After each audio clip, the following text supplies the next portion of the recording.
much. God bless Nigeria and God bless us too. We may all be seated in the venue. So distinguished guests, industry leaders, partners, professionals, and ambitious individuals across this room. It is with both great honor and delight that we welcome you to the Career Clinic Ondo 2026, brought to you by Jobberman Nigeria in partnership with the MasterCard Foundation. This is where you give a resounding applause.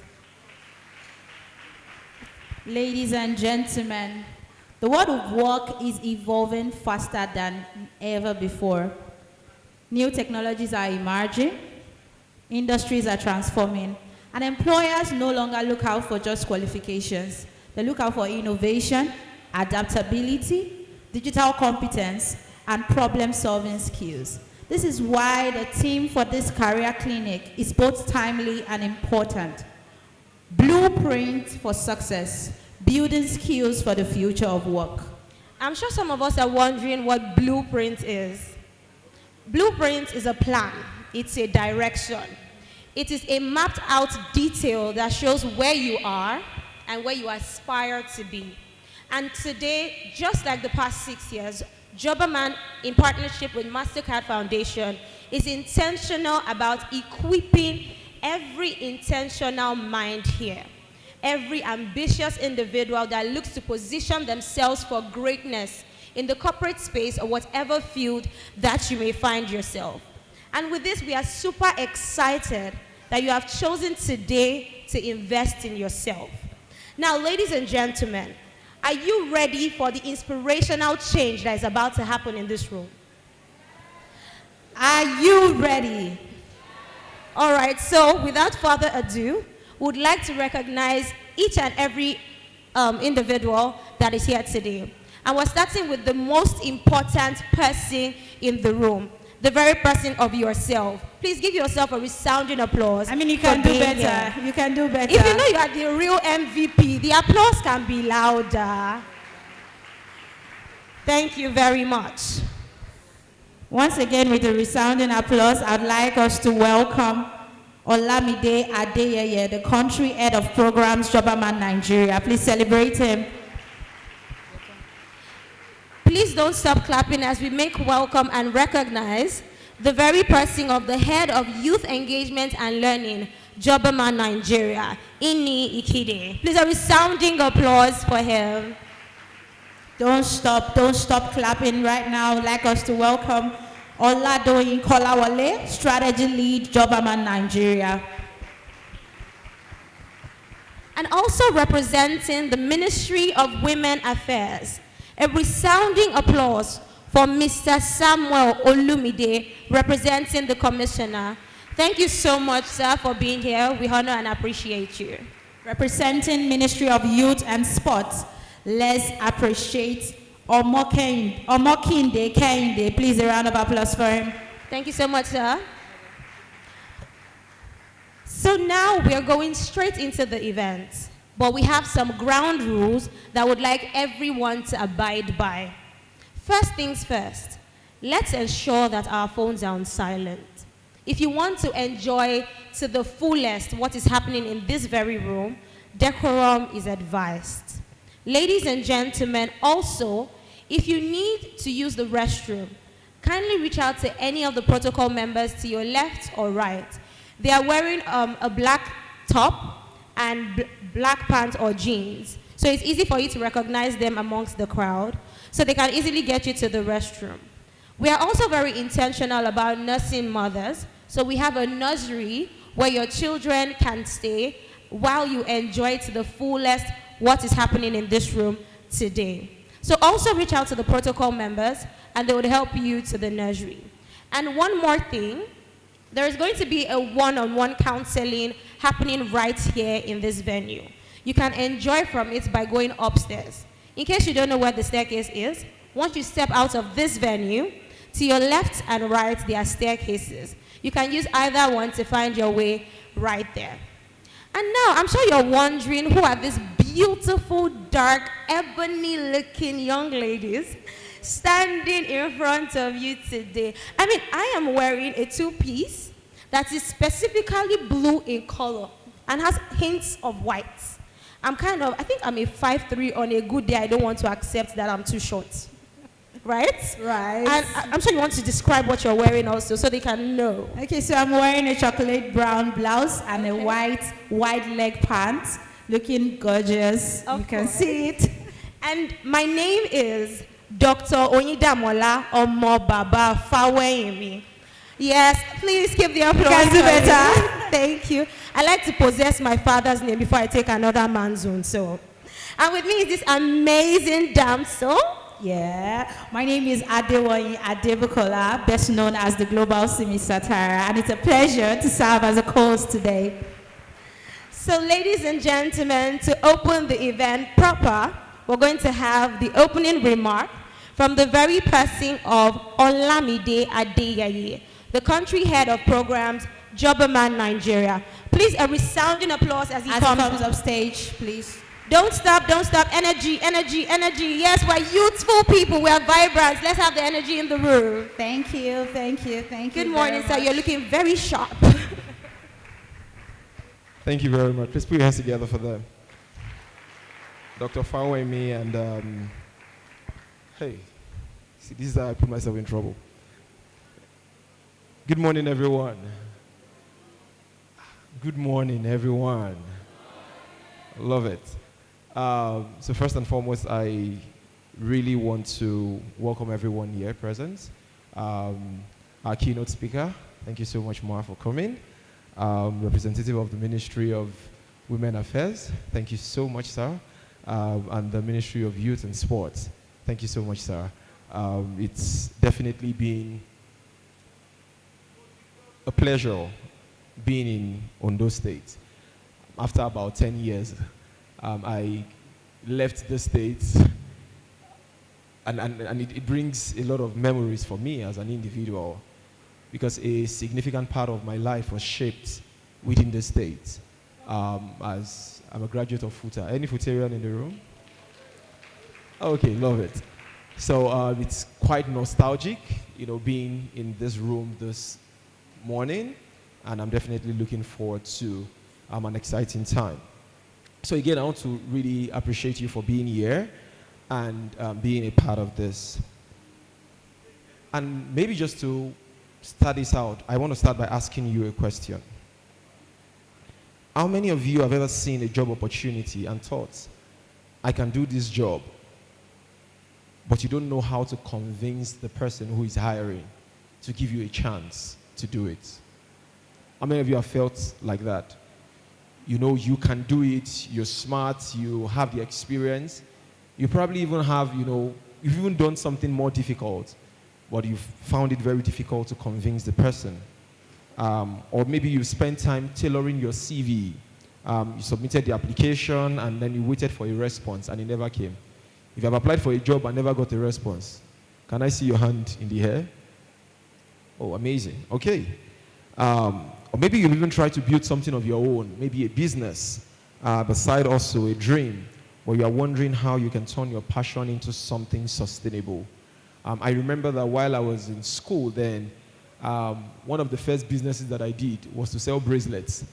But if you ask me how about that, it's no longer existent. I also know that I tried to bring clothes from Lagos to sell in Akure just to make ends meet at the time. But that was just a side also that never became sustainable. But you see, the reality of our careers or your journey in the world of work is such that it requires what we call intentionality. One thing that I like to say is, and I know we probably have one or two or a couple of people who graduated with first class in the room. But one thing I like to say is I have never seen one person who finished school with a first class degree that it happened by accident. Like they just woke up on the day of convocation and then all of a sudden they never saw it, they never expected it, and they just finished with a first class. Yes, there could be that element of surprise in the fact that maybe you were on the 4.49 and then it became a 4.50, there is that. But I am saying you didn't even know what the results were or was from 100 level, and then you graduate and you find out that on your certificate you just wrote first class. It really never happens like that.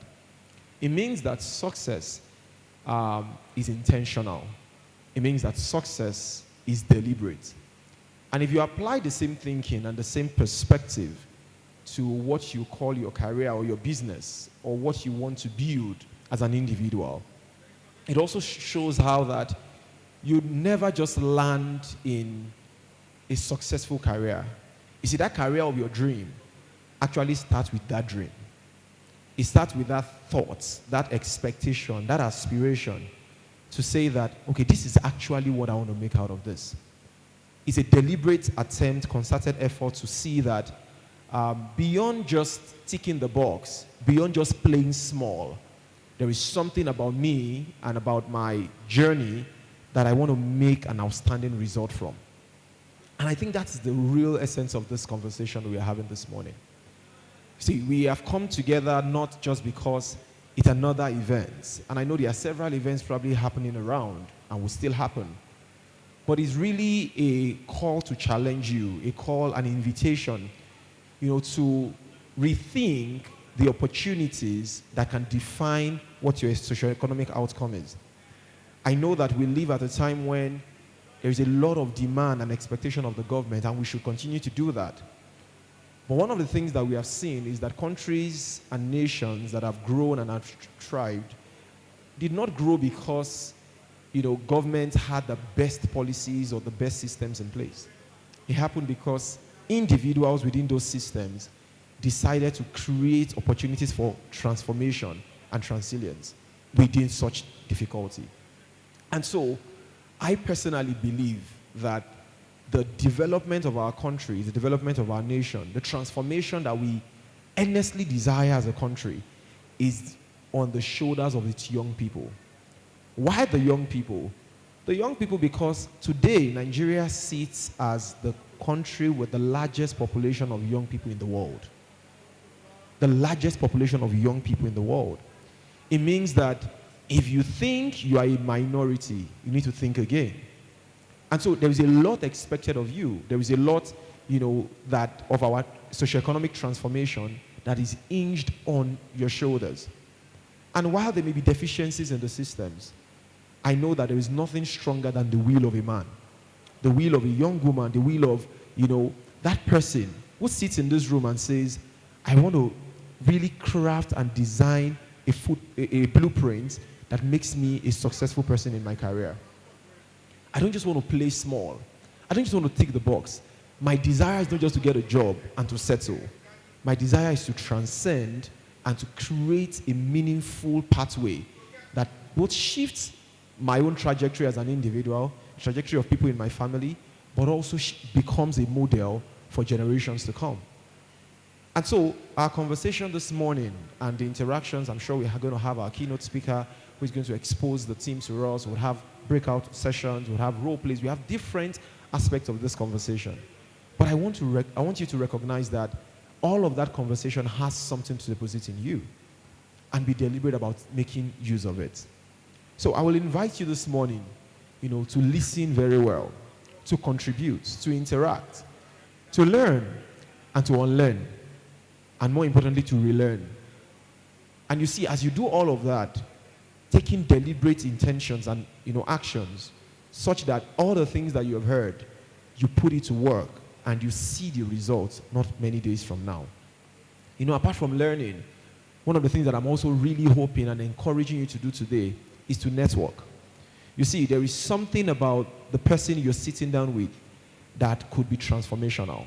I like to share the story of Jobberman.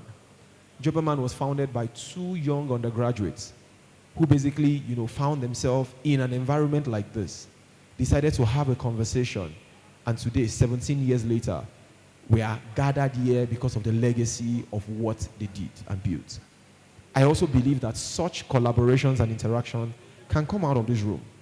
And so, yes, while you want to network, with the speakers and the moderators and the panelists, I also want you to pay attention to that person sitting beside you. That person has something that could significantly leapfrog you into that desired career. So as I wrap up this morning, I want to say this is an investment, being made together with our partner, the MasterCard Foundation. And it's because of the belief and the, commitment that we have to the young person in Nigeria.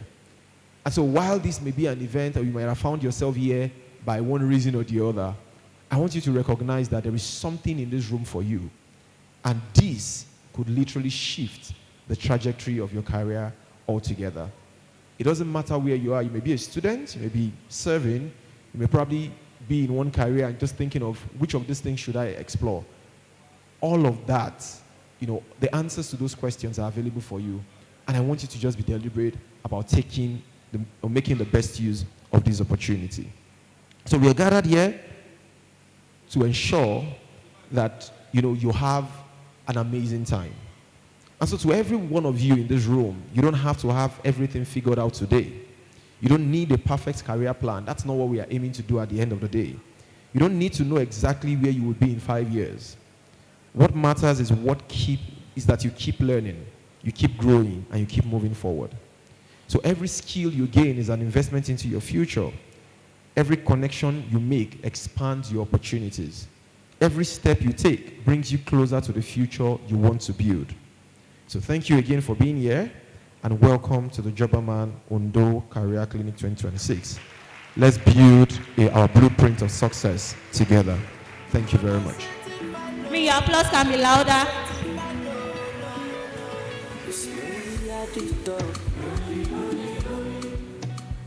So two things actually stood out for me in what he said. And the first would be intentionality. It takes a level of intentionality for you to be here today. So many people registered, but you are here seated in this room. So yes. And the second would be the importance of networking. Ensure that you do not let that word slip off your finger, and network to the best of your capability. And still speaking about networking, he also mentioned that a lot is expected of you. It is very easy for us to blame the government or the economy. But another thing that he said that stood out for me is, nothing is stronger than the will of a man. So now we're going to say this together. Nothing is stronger than the will of me. Than the will of me. Nothing is stronger than the will of me. Than the will of me. Because when desire is in a picture, a way will be made regardless, right? Yes. And with that, I would like to also recognize our online audience. Let's wave to them. Let's say hi. Hi. Thank you for following. We see you. We love you. We love you. And we're glad you're with us. We're glad you're following Thank us. you so much. So before we move to the next order of events, I know I said we should all put our phones on silent, right? We need to use that phone real quick. So everybody, please pull out your phones. And turn on your data. Just put on your phone first. Where there is a will, there is a way. You want to hotspot? I can turn. Everybody connect to my hotspots. All right, so we're going to do a quick one. There's something called camera on our phone. Let's tap it. And look for video. All right? So there's one thing we're going to do here. So when we say, ladies and gentlemen, you say, welcome to Career Clinic Ondo. Mm-hmm. Are we together? Yes. Should we test run it before we actually make the video?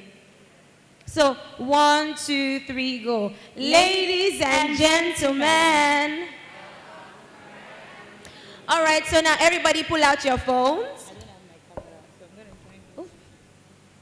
I'm sorry, I'm millennial. I'm trying to figure it out. Okay. Ooh. Are we ready? Are we ready? Ladies and gentlemen. Ladies and gentlemen.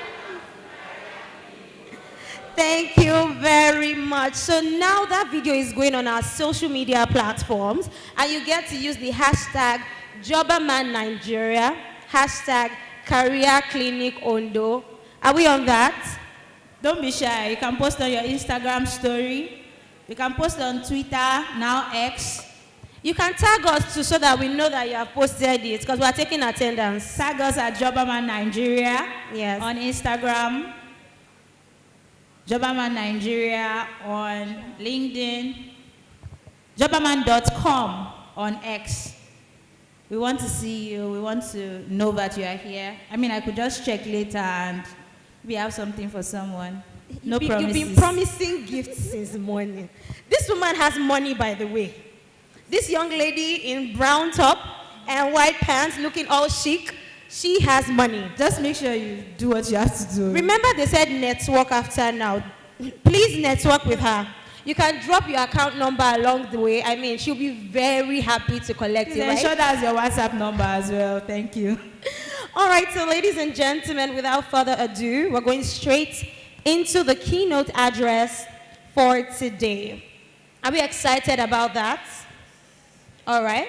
So we're going to be having the very person of Pamela Elekwachi. Please, can you rise as we read your citation? All right. Pamela Elekwachi is a global HR strategist, leadership development expert, and seasoned communicator with over 17 years of experience driving organizational transformation, human capital growth, and corporate communications across diverse industries. She currently serves within the John Vance Group of Capital Sage Olden, providing HR and leadership support to its diverse subsidiaries spanning FMCG, logistics, sustainability, and manufacturing, where she is recognized for shaping people's strategies, building leadership capacity, and fostering workplace cultures that enable sustainable business growth. A full member of Chartered Institute of Personnel Management of Nigeria, Pamela holds the Senior Professional in HR, that's the Human Resources Nigeria, International certification from HRCI, and is a full member of the Nigerian Institute of Training and Development. She is if you want to clap, don't be shy. She earned it and she deserves those applause. Thank you very much, ladies and gentlemen. She is certified as an FSSC internal auditor and EMS lead auditor, strengthening our expertise in governance, compliance, and sustainable business practices.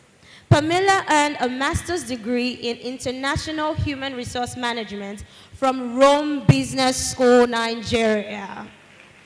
Beyond a corporate career, Pamela is committed to advancing leadership and professional development through service. She is the chairman of the CIPM Ondo State branch and past president of the Sunshine Toastmasters Club, as well as administrative manager for Toastmasters Division D, District 130, where she empowers individuals to lead with confidence and influence. Her advocacy spans across youth empowerment, gender equality, and social impact initiatives in partnerships with NGOs and community programs. As an accomplished MC, conference speaker, and coach, Pamela has hosted and facilitated high-profile events, guiding conversations on leadership, HR strategy, and business growth.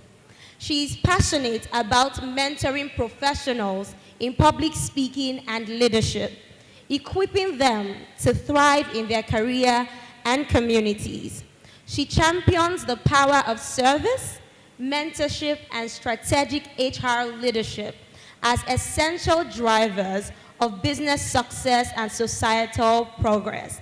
Ladies and gentlemen, a resounding applause for this woman that has worked the work and earned it, as she's going to be talking to us on blueprints for success, building skills for the future of work. That applause is too small for this gorgeous lady coming up here. Stop clapping, please.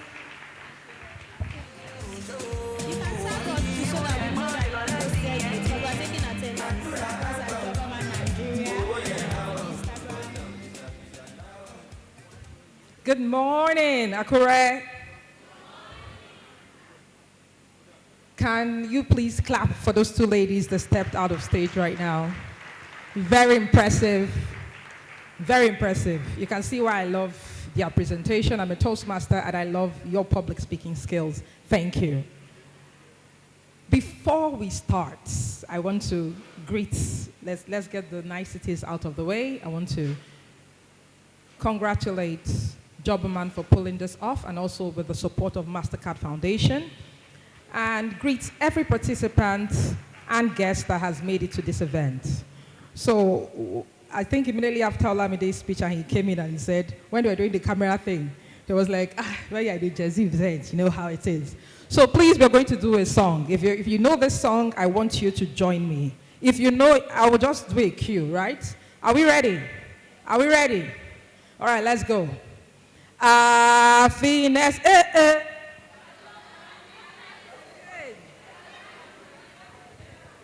I didn't hear you. It's like you people don't know this song. Can we do it one more time? Happiness. Let's go. Thank you very much. Did we hear that line? If you love that song, please raise your hand. If you love that song, please raise your hand. It gets you to shake your body and move, right? And so the question is, if I broke, now my business, is that statement factual or not? Just say, just by a raise of hands. If I say, if I broke, now my business, is that statement true or false? Raise your hand now. True, raise your hand. False, raise your hand. My timer, please, you need to give me a sign. Okay, all right. True, raise your hand. If I broke, now my business. All right. False, raise your hand. False. So let me tell you where I stand. We are here today to speak about what? The blueprint of success. Building skills for the future of work. If I believe that if I'm broke, it is my business, what does that happen? What is the outcome of that? I like to use that line when I speak to young people. Because if I'm broke, I'm not my business. It's not my business, so it becomes everybody's business. I'll ask you to sub for me today. Tomorrow I'll say, send me urgent 5K. Next tomorrow, I'll be like, I think Beragazi because I'm asking you for money. Before you know it, I'll start to, is it because I came to your house to eat lunch? Before you know it, I'll start collecting things that are yours. I'll start claiming it's my own. Before you know it, I'll carry gun. Why? Because when I become broke, it's not just my business. It becomes the nation's business. It becomes everybody's problem. And so for that reason, I will be speaking to you today on this topic to establish certain things. The world is changing rapidly, and success just has to be intentional. It's no longer business as usual. It's no longer, oh, I'm a graduate, I have done this, now I'm set up for life. No. You heard the opening remark. Employers are asking for more than that. I was in an interview yesterday, and the moment we started, we had panelists, of course, and the moment the person introduced themselves, I was like, I'm good. Can we move to the next candidate? I had heard what I needed to hear within the first 10 seconds. Yes, the moment I confirmed this person is good to go, there's nothing to ask again. Please, let's take the next candidate. I wasn't discharging the person because they were bad. I was discharging because I've heard what I needed to hear. This person is good to go. The question is, when you walk into your next interview, for those within that category, will the person on the other side be able to say, I've heard what I needed to hear. Let us wrap this up. We are good to go. So I'll be talking about certain pillars. So I have 5 pillars I'll be speaking to you about today. The first one is why skills are the new currency. The second one is how to design your own personal blueprint, followed by beyond your education, beyond what you have as your certificate, as your qualification, what are you doing about your life? The next is how resilient are you? How agile are you? How are you able to change? How are you able to grow? And lastly, the importance of relationships and networking. According to the World Economic Forum's Future of Job report of 2025, they said 39% of workers' core skills are expected to change by 2030. What does that mean? In the next 4 years, 5 out of every 10 jobs out of the window. Out of the window. The next one is that 59% of the global workforce will need reskilling or upskilling to remain relevant in 2030. It means that 6 out of 10 what? Roles we do what? They will have to reskill, if not out of the window. That is in the next 4 years. And so the question then becomes, why is it important that skills are now the new currency? Why is it that your certificates are no longer just it? It means that your technical skills are no longer the ones that will take you home. What new are you learning? Now we have digital skills. Now we have technical skills. Now we have human skills. You heard me commend them. The moment they were speaking, I was on another level. I was listening to them. I was evaluating them. I was hearing their punctuation, and I was quite impressed. So beyond just what you have learned, certificates that you have, what are you doing? The first one is that employers are looking beyond what you have. According to just in the last year, 600,000, at least 600,000 graduates are being churned out every year. So it's not a lack of people to employ, it's the skills that are more critical. And you listen to employers and they tell you, we keep interviewing people, but we are not getting anyone. Oh, this role has been open for the last 26 weeks and we are not getting anyone. If we say it, it is the truth because we know that that's what's happening on the other side. But there are a lot of people, but the question is, where am I and what skills do I have? So your qualification will get you to the door, your qualification will get you the interview, but it will not keep you there. It's the special skills that you have grown, the special skills that you have honed that will take you there. Nowadays, we are hearing a lot about AI, about automation, about machine learning, cybersecurity. The question is, are you just going to wait and let water carry you and go? Are you waiting for that next 4 years so that when you get there, you are empty-handed? You haven't learned anything new. You are standing on the things you learned in school. You are not going beyond your classroom. There's a story I like to tell when I talk about qualifications. It is the fact that it is not enough. Somebody can set up an interview for you, but you have to speak when you get there. You can get a job, but there's also the probational period where within 3 or 6 months they get to evaluate you. And if you're not able to stay, then what happens? They kick you out of the door. So that takes us to designing your personal blueprint. And for designing your personal blueprint, I feel that they described it, a blueprint, a pathway, a template, a plan. But if you do copy, you will fail. So you have to do something that works personally for you. And that's where self-awareness comes in. I have several groups of people that I mentor, and there's this particular exercise that we always do. I'll tell you, okay, this is 2026, right? Fantastic. Go on LinkedIn, type in a job title or a role that you aspire to be. If you're HR, maybe it's the head of HR. If you're an IT, it might be the CTO, it might be the CMD of an organization. Whatever it is, type in that skill or type in that role. It will pop up. Go and download the job description and look at it closely. The moment you look at it, you will see clearly. It will ask you for 10 years experience in this. It will ask you for this particular certification. It will ask you for this particular kind of skill. And what do? You just take a pen and paper and start ticking yes or no. You will use it and mark yourself and say, right now, in 2026, I do not have this skill. I do not have this. I have this. I'm halfway here. The moment you do that analysis of yourself, you just realize that, okay, this is what I need to do. When you were reading my profile, you heard them say HR. I was never a HR person. I read industrial microbiology, and I had practiced it for a while as a quality control person. Suddenly I said, this is not working for me. I need to do more things. I need to do with people. I'm done with laboratory work. I need to go outside. And I went online. I took an assessment of myself and said, what skills can Pamela do right now? Right? And I did it. And I saw some things come out. Data science, human resources, machine learning. I was like, what are all those things? I'm like, HR sounds interesting. What is it about? And that was it, though. I went on Coursera. I was like, okay, human resources, what are they talking about? I just took one course. Okay, I want to learn more. And I learned more. And I said, okay, that's fantastic. What do they actually do? And I started asking questions. But guess what?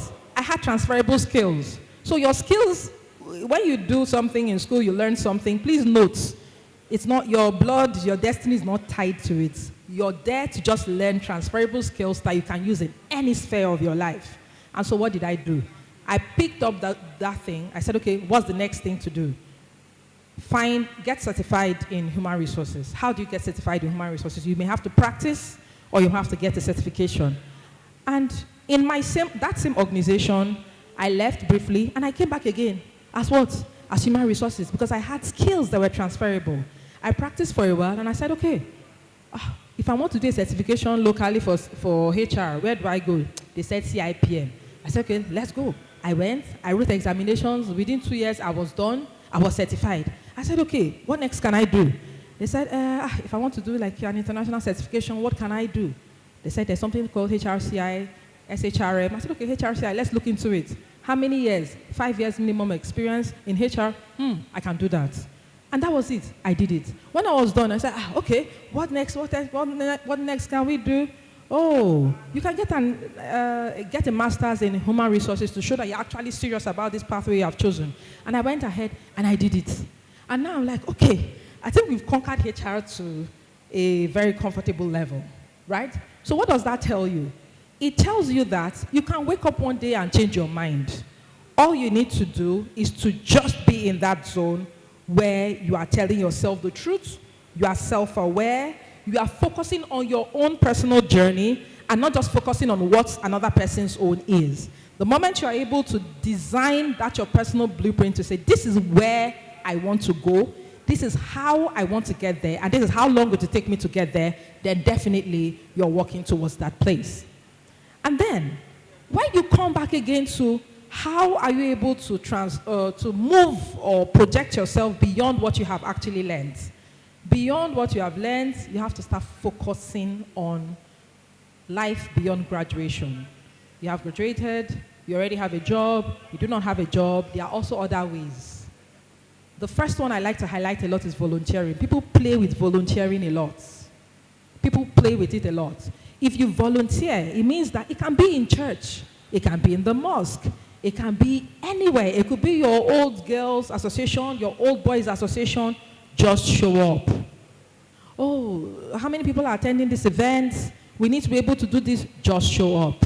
You learn event planning. Nowadays, I facilitate, I host, I plan Toastmasters conference that hold across everywhere. Within the country, within my division, within my area, and the likes. I'm sitting on those event planning committees because I have practiced these things. I know that when people are seated together, everywhere has to be comfortable. You need to make sure you have the right MCs. You need to make sure you have the right energy. If something is feeling off, oh, I know. Oh, we need to have clappers. That's just being that detailed. Oh, they need to sing the national anthem. Oh, can we get an opera singer to sing it to just ginger people? That level of detail. So you start learning, you start giving your time. And just volunteering alone will gain you a lot of skills. The next one is mentoring. So there's something called mentorship. You can do it up or you can do it down. What does that mean? You see somebody, they know something you don't know, they've done it before. What's that saying? Follow who, no road. Abi? Follow who, no road. If you follow who knows Abi road, you don't lose with that. But if you see someone that knows how to do it, we are here today because what? Jobberman has put this together. Jobberman seems to know the way. So why don't we come close to them, listen to them, and see what we can gain from them? So it's just that simple. Mentorship means that you are able to attach yourself with someone and you are able to learn from them. Please note. Mentorship is not, now that you have finished speaking, and I say, this person is not my mentor. You can learn from afar. Oh. You can learn from your friend, you can learn from your enemy. I say this all the time. Even a watch that is spoiled is right at least twice, right? Is right at least twice. So you can learn from anyone. All you need to do is to say, I see the skill in this person, I want to learn it. Will I have the opportunity to come closer to learn from them? If you can get that, fantastic. If you're not able to learn closely, then you can learn from afar, right? It can even be your colleague. It can be somebody that you know. This person does this better than I do. You don't have to wait until it's someone that has 50 years experience or is someone that is an ancestor in the industry. No. You can learn from each other. You can also explore professional certifications. If there's something you're interested in, ask. Within the country, internationally, which one can I pursue? Someone just called me yesterday. We had a conversation and she said, oh, Pamela, I've gone to write XYZ. She mentioned the name of the exam. It's an international exam. She's practiced HR for a while and she ended up doing that certification. It will put her on a platform because it will distinguish her from other people. So you don't have to say, well, I don't have money for this, but you have money for Oble. You don't have money for this, but you have money to, you know these things we are talking about. So please make an intentional effort to invest in things that concern you. In my own personal way, the way I have learned to volunteer is I have done this in church. There's a children's program, I chip in. There's an event, I chip in. There's a Toastmasters event, I chip in. Anything, just tell me what it is. If I have the time, I'll find a way to make it work. And that is how I have learned these skills. She mentioned that I MC. I did not wake up one morning and become one. I practiced, I spoke, I helped, I supported, and that is how I was able to hone those skills. So please, beyond what you already have, you have to associate with people, you have to put in the work, and you have to learn from others. And next, I'll go to another favorite song of mine. Can we sing this song together? It don't cast, last. Correct. We all talk about breakfast too. Now, breakfast is both figuratively and literally. Breakfast will come, right? Breakfast, it can come in your life. It can be your career, it can be your health, it can be your workplace, it can be your partner, it can come in any form. Just know that that is life. Life is lifing. Don't say that, oh, because something has gone wrong, because I have failed, then it is over. No. I believe, even for me, when you have people within the workplace, if you have someone that hasn't made a mistake, and you have another employee that has made a mistake, the one that has made that mistake is more valuable. Because if you have done something wrong, you know to do it better next time. The person who has failed is more experienced than the person who has not. So please, when it comes to that power of adaptability, being resilient, putting yourself out there, don't say, because I have failed, I will not do it again. It should come from the place of, I'm building this, I'm doing this, I have to build my confidence from the fact that I have failed in so many places and I know how to do it better going into the future. There's this quote by Ralph Smedley, the founder of Toastmasters International, where he says, the unprepared speaker has the right to be afraid. I love that quote because I spin it and I repurpose it. So the unprepared employee has the right to be afraid. The unprepared entrepreneur has the right to be afraid. The only reason why you are afraid is because you feel you are not confident enough, you have not put in the work, and you don't have the skills that are required. But the moment you start working on yourself, you realize that, whoa, nobody gets where I do. Now that's the human head. All I need to do is to put in the work, use my time well, and I will get to the other side. Lastly, the last valuable thing I want to say here is that you have to build relationships. I came to Ondo State as a corper in 2006. In 2006. I served, I left, and then I came back again. And I've been in Ondo, I haven't left since 2010, so this is my primary location, and I've been here for a very long time. I am sitting on certain boards or sitting in certain leadership positions because I just put in the time. All you have is time. The difference between myself and someone who graduated today is time. It's just time, that's all. And the question is, what are you doing with that time? So the time that you're supposed to start preparing, putting yourself together, going for an interview, doing an online course, signing up for coding, signing up for this, you are wasting it. And when the job comes calling, you start thinking, I'm unavailable. They know they see me, but you are available for things that have no profit or no benefit in the long term for your life. So please, it's very important that don't be left behind. Just make sure that you're speaking to the right people, you're networking, you're putting yourself out there. During the introduction also, I want to reference something quickly. They mentioned something about talking to the person beside you. I want to confirm, did anybody do that here? Did you get the contact of the person beside you?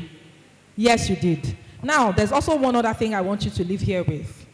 You know that thing you do when we do, because I know I did that a lot. So we go to an event, you be like, this is the keynote speaker. I want to get their contact. This is the this. I want to get their this.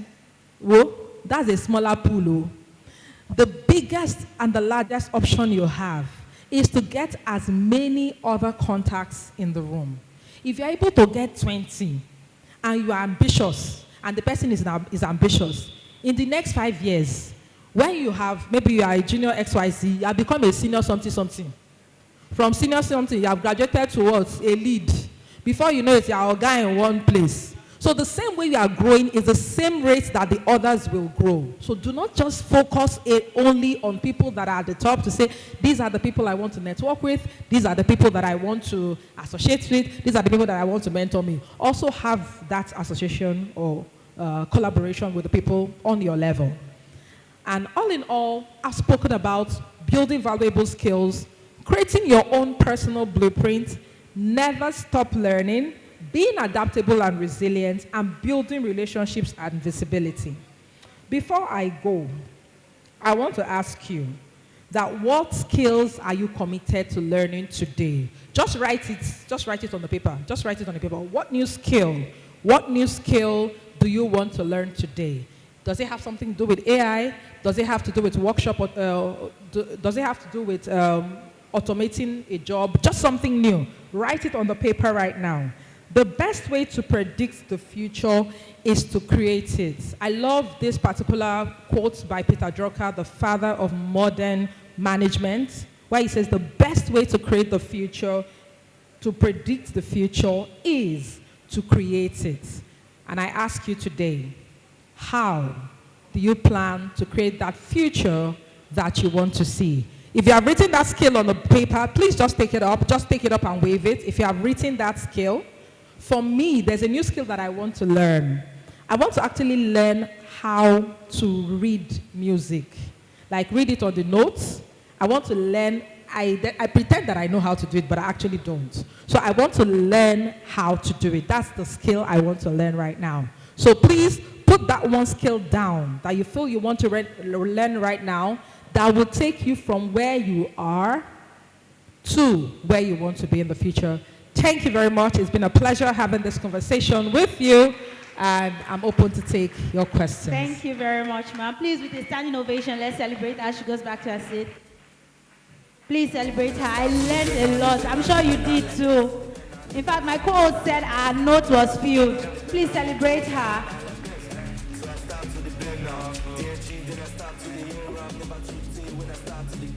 Thank you, Ho. You may have your seat. So a few things stood out for me, but I won't bore you because I'm sure you have them in your notes. She said she was hungry for more. There's something that hunger does to you. It sets you apart. It changes the trajectory of your life. She studied something entirely different, but now she is practicing something entirely different, and she did not stop there. She's still doing more, and there is more. So you need to build that hunger. She also said something that I would say over and again: do not joke with volunteering. A lot of people are all about the money, fine. But you need to volunteer to gain certain skills.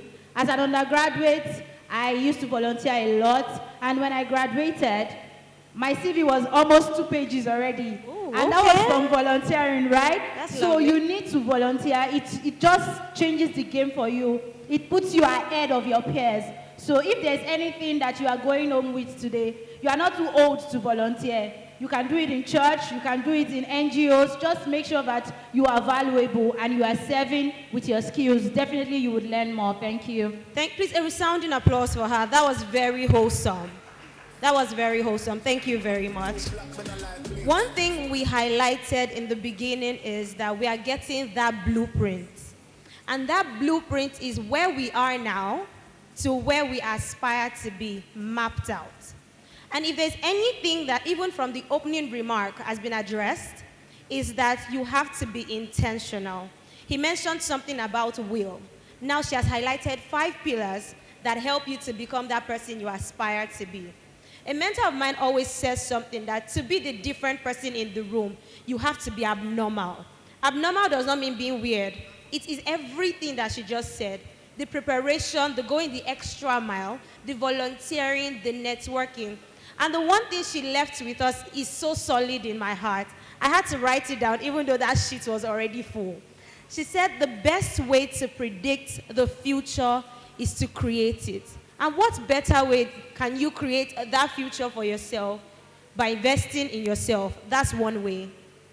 Investing in yourself is you being in this room today to get that blueprint for success and position yourself to be relevant even in the ever-thriving and changing economy. So ladies and gentlemen, once again, give yourselves a resounding applause for the audacity to be here today.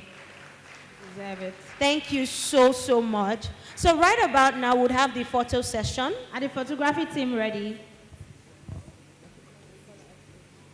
All right, please, Ma, can we have you back on stage? Thank you very much. Also, accompanying her, we have Mr. Olamide Adeyeye, Ini, also, Oladoyin Kolawole also. Please join them. And the representative from the Ministry of Women Affairs, Mr. Samuel Olumide, kindly join us on stage. The Ministry of Youth and Sport, Mr. Omokinde Kehinde, kindly join us on stage. Thank you very much. Where's the photography team, please? All right.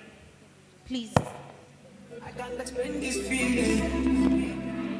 See, yeah, my Soweto baby, my Soweto baby, my Soweto baby, my Soweto baby, my Soweto baby, my Soweto baby, my Soweto baby, my Soweto baby, my Soweto baby.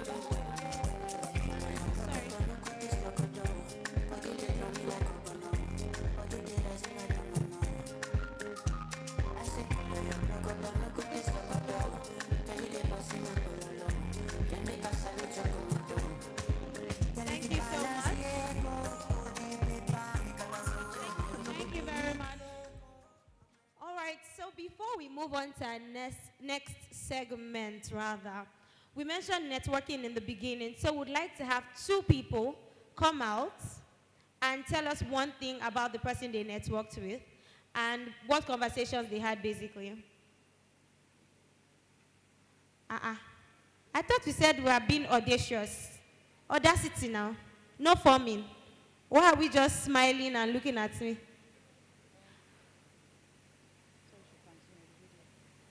Okay. I'll give you a few minutes to think about that while we have the video be played for us about the AI career tool. Media team, thank you very much.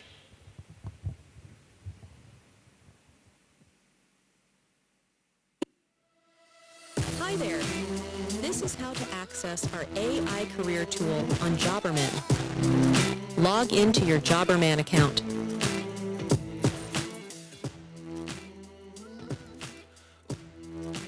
Hover over the Resource Center button and select Professional CV Services.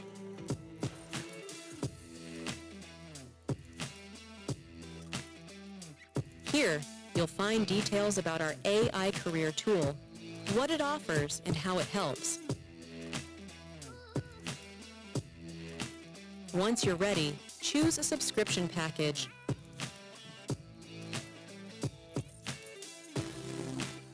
Proceed to checkout and make payment.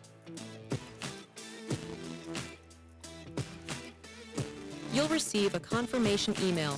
Click View Order to go straight to your Career Tool dashboard. You can also access it directly from your account.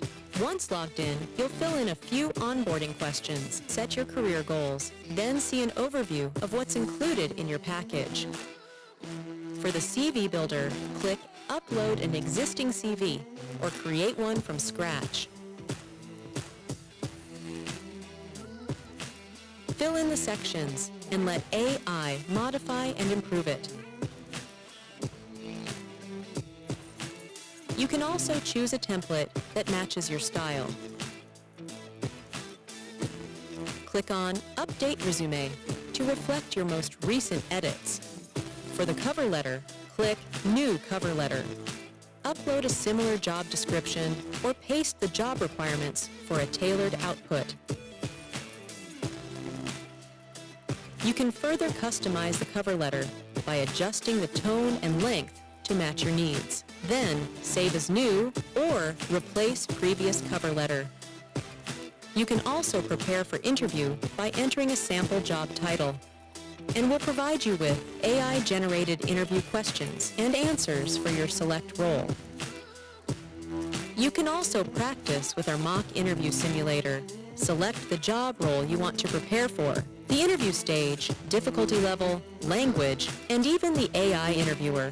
Now you can start your mock interview, or use the question bank to prepare with expert tips. Finally, Art Tool is equipped with an offer negotiator.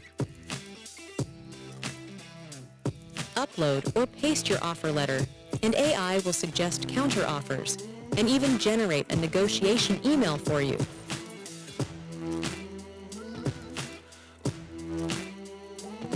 Select the counteroffer category, name of the hiring manager you want to address it to. Select Generate Email, and our AI will generate a counteroffer email for you in seconds. That's it. Now you know how to use our AI career tool to boost your job search.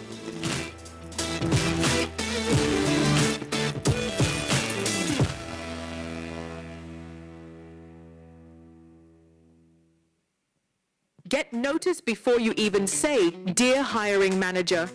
You're excited about a role until it's time to write the cover letter, so you copy, paste, and tweak the same one you've used before, hoping for the best.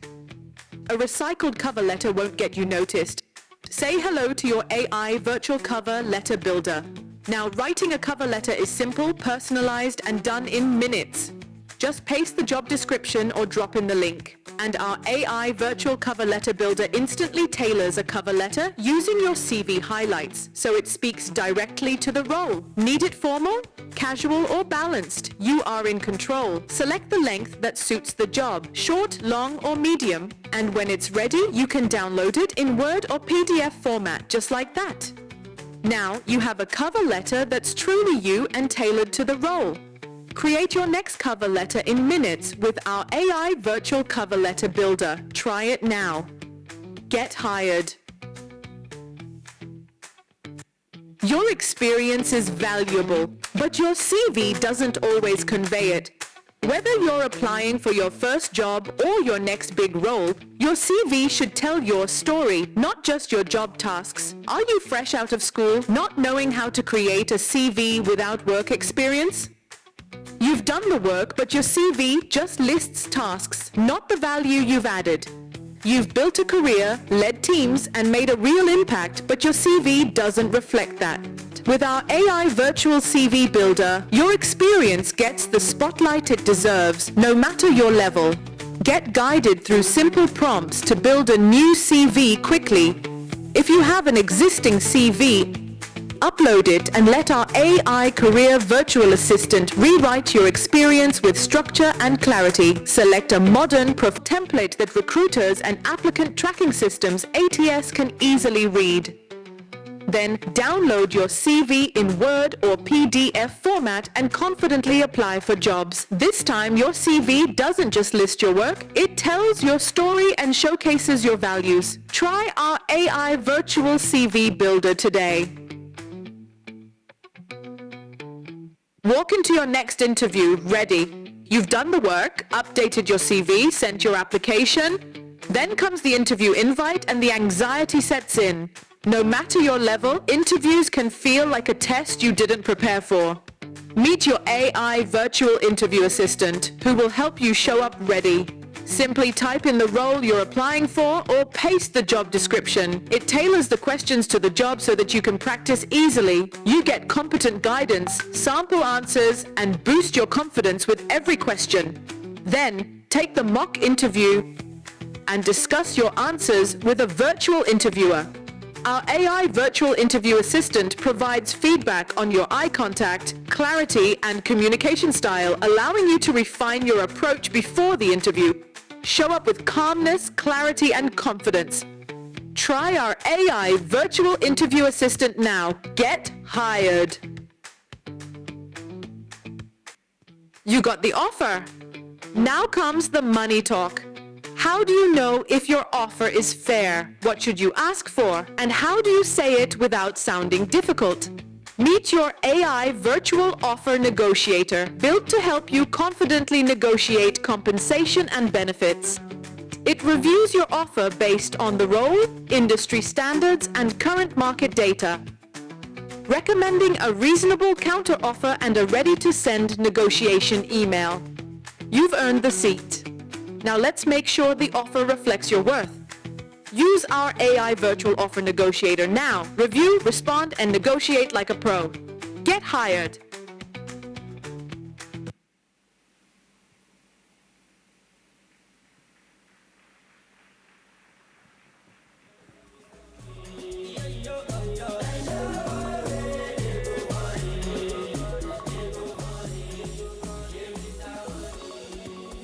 You're not rocking with Culture FM.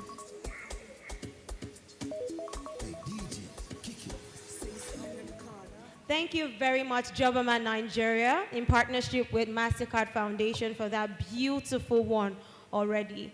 Now we already see that they've made it so easy to apply for jobs and also be relevant in these times. Thank you once again. Please, a resounding applause for them. Very quickly, I would like to recognize the presence of members of Chartered Institute of Personnel Management of Nigeria, CIPM Ondo State Branch. Please celebrate them. They will be a part of the Career Clinic, offering career counseling sessions. So remember, if you want clarity on your career path, if you feel you're stuck, just go upstairs for the career counseling session. Thank you very much. All right, so now we just saw the AI career tools and how it can help us. But now we're moving further to knowing about Jobberman and our initiatives. So ladies and gentlemen, I know your hands are not too busy other than grabbing small chops, but you can set it aside real quick and give a resounding applause for Damilola Odubanjo, the Senior Consultant, Learning and Youth Engagement, Jobberman Nigeria, as he tells us all we need to know about Jobberman and our initiative. A resounding applause, ladies and gentlemen.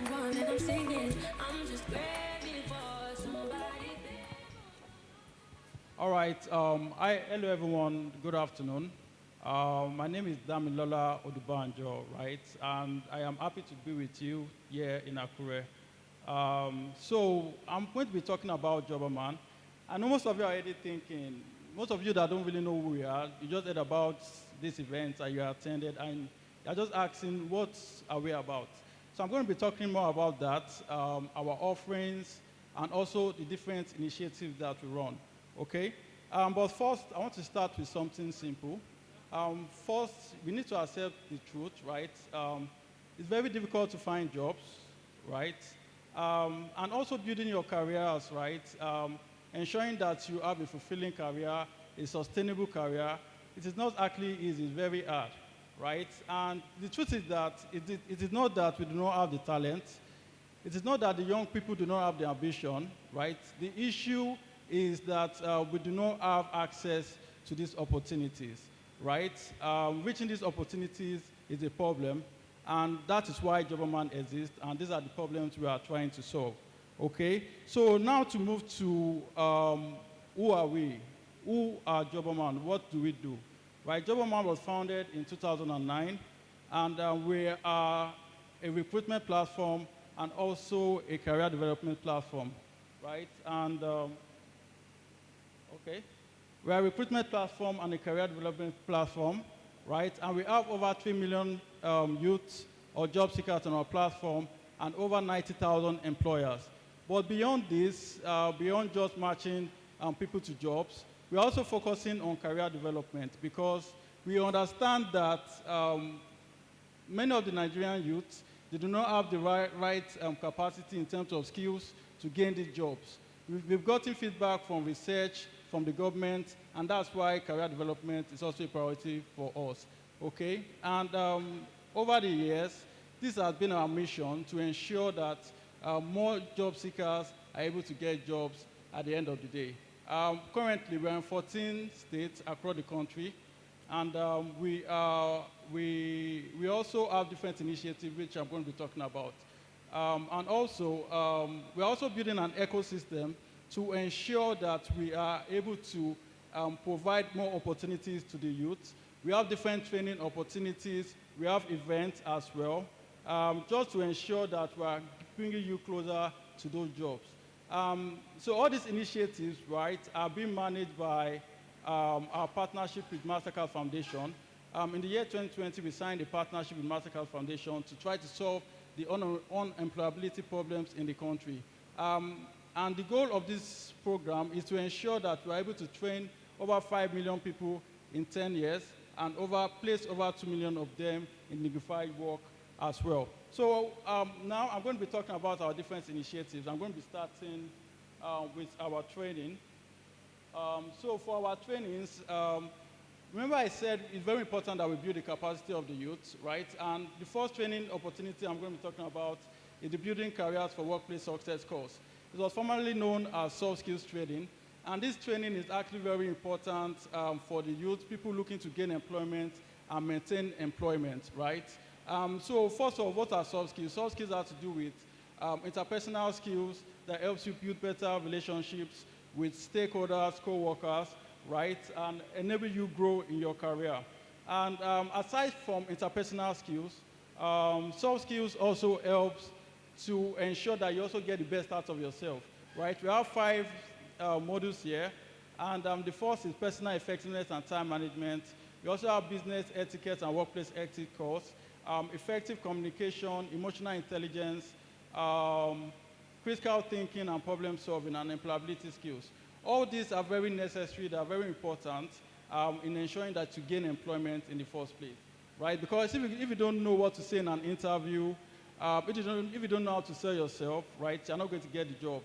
So it's very important that, if you've not also taken this course, you can also take this course on our platform at www.jobberman.com/learning. You can also take this training, physical trainings. We have partners in the States that are also managing this with us. We have SafeStone and Tentacle that are working with us to ensure that we get more people trained, right? So I'm going to be moving on to the next module, which is the Employability, Entrepreneurship and Small Business course. This is also a very important course for those who are looking to start their businesses and grow their businesses as well, right? If you're an aspiring entrepreneur, you can also take this course. However, this course is only available online. I already mentioned the website, www.jobberman.com/learning. You can access this course on there. Okay, so we move on to the next course, which is the Financial Literacy course. The truth is that we know that the economic situation right now is very tough. It's very, very, very difficult to save money, very difficult to, just gather earnings at the end of the month, and, because of the inflation and everything going on, right? So this is also a very good course. It teaches you how to manage your finances, how to also save, right? How to track your expenses. All these are very important. You can also take it on our platform as well. We also have the global gig economy work. We also understand the importance of the gig economy right now. A lot of people are now working remotely, right? And a lot of people are also working, doing the hybrid approach as well. This is also another avenue to gaining job opportunities. So we're also offering this course on our platform. You can access it on our website, right? And this course focuses on how you can, gain different skills you need to gain jobs in the gig economy, and also different things around how to get clients, different platforms you can also apply on to get these jobs as well. So that's just a quick snapshot of our trainings, and I'm going to be moving on to youth engagement events as well. And remember, I said that Jobberman, it doesn't end our training. We're also trying to build different initiatives, to ensure that we are creating more opportunities for the youth, right? And that's why we also have these different events here. We have the job seeker event. We have 4 of that. The first is the career clinic, just like what we have here, right? In this event, you're going to be learning more about CV writing. You're going to be meeting with different counselors. We are just doing all these little bits to ensure that it doesn't stop our training, right? Just to ensure that you keep growing and you are able to gain employment at the end of the day. We also have our career clinics as well. So these career clinics are practical sessions, right? And we bring employers in the room, we bring the job seekers in the room, and the goal of the career clinics is to ensure that our participants get hired on the spot. In the career clinics, we also had one in Lagos last year, we've had in Kaduna, and across the country as well. We also have the PWD forums. These are focused on persons with disabilities and ensuring that we are also providing opportunity for them. Inclusion is also a very big part of what we do. And we do not leave anyone out. We ensure that we also carry everybody along so that they can also get more job opportunities. And finally, for the job seeker events, we also have the alumni town hall. After taking our training, you are part of our community. We want to ensure that we continue on this journey with you to provide you more opportunities, right? We have our different activities and initiatives for the alumni webinar. We have the mentorship program currently ongoing. And we also have webinars. We bring in professionals to talk to alumni to ensure that they're able to grow in their careers and gain more opportunities as well. Aside from this, we also have the roundtable events and the HR initiative. Because part of our ecosystem is not just job focused. We also need to work with employers, different government agencies, institutions, just to ensure that we're also reviewing talent practices, and we are working on how to ensure that there are more opportunities for young people. Quickly, the last one I want to talk about is the job centers, right? And we realize that it is, because Jobberman is an online platform, so many parts of the country, it is not difficult for many people to go online to find these opportunities. So we took a local approach, a localized approach, to ensure that we bring these opportunities closer to these participants in these states. We are currently in the job centers. We have 13 job centers in about 8 states in the country, right? So in this job center, job seekers can walk in, take their CV along, where we also do CV reviews, career counseling, guidance as well. And also, there are also different job opportunities there because we also work with different employers in those locations, and we share these different job opportunities with them as well. So at this point, this brings me to, that's just everything about what we do at Jobberman. I hope you understand better, and I hope you also be a part of our alumni and a part of our community. I also want to encourage everyone to make the most of this event, work with each other, network, ensure you go for the career counseling and all activities, right? And I wish you all the best. Thank you very much. Thank you very much. Please, you can do better with that applause.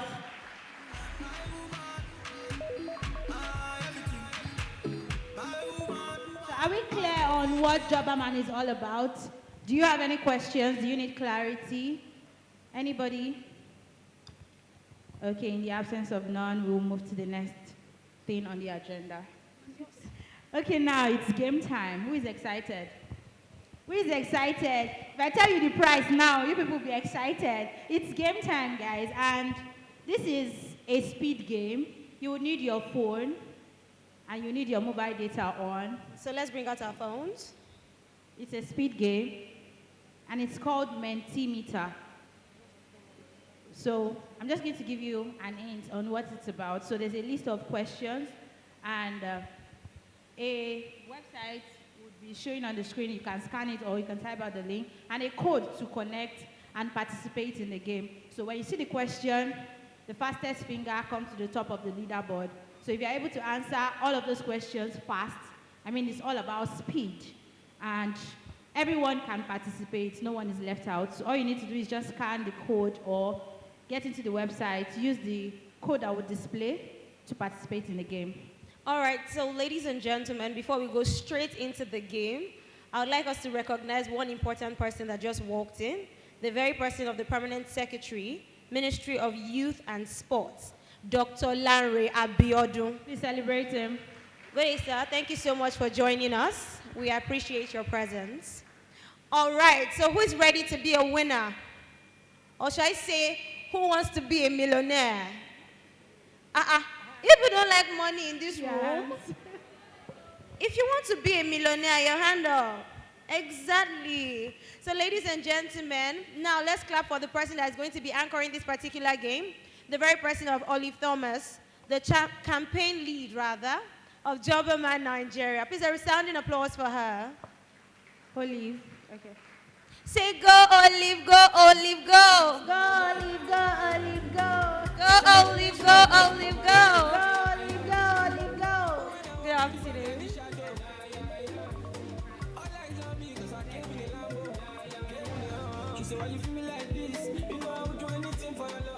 Hello, my beautiful people of Ondo State.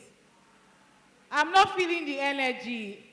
I need to feel the sunshine. This is the Sunshine State, right? So my beautiful people of Ondo State, we go again. Hello, my beautiful people of Ondo State. Now that's what I'm talking about. So we have been here, we have talked, we have talked, we have talked. Now it's time to play a little game. And I need the energy in your room. How many of us are with our phones? Please, wave it, wave it, wave it, wave it. Yes, we're about to use our phones now. And we're going to scan the code on the screen. Or go to menti.com on your browser and enter the code 6335-2720. How many of us are there? Nice. Go to menti.com, 6335-2720. I can see 26 people liking and 47 people online. We need more people to join. 50 now, 51, 52. Let's keep going, let's keep going. I have over 200 people in this room. I need everybody to be online. Please, can we pull up the barcode so they can scan as well? Yes, we have 62 now. Once we're at 100, I will give it a go. So just again, go to menti.com, put in the code 6335-2720. We're at 78 now, and we will be launching very soon. You don't want to miss out on this, trust me. We have very exciting engagement, very exciting questions for you. We have 93 now. It's coming up, it's coming up. Please scan our speakers, our guests. You can scan as well. The game is for everybody. It's not limited. Yes. So we are 95. At 100, I will be launching the first question. Go in. And mind you, yes, let me say something. It's fastest fingers. So the person answers the fastest, read the questions, give the correct answers in seconds, right? We will have a gift for you waiting. Oh, we have 102 now, so we're moving on. Nice. Which AI tool will most likely flip its hair before responding to you? Let's do like this. So we have ChatGPT, we have Claude, we have Perplexity, Grok, and Gemini.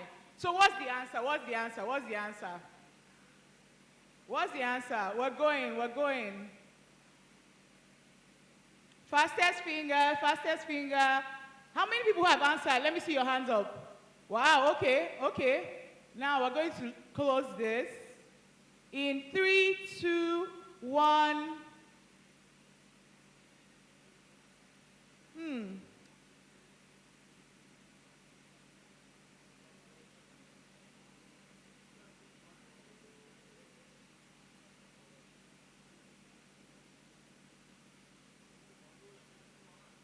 So this leaderboard is cooking, right? We need to see who's top on our leaderboard. We need to see who's top on our leaderboard before we go to the next question, right? But after the next question, we'll tell you who's leading the game.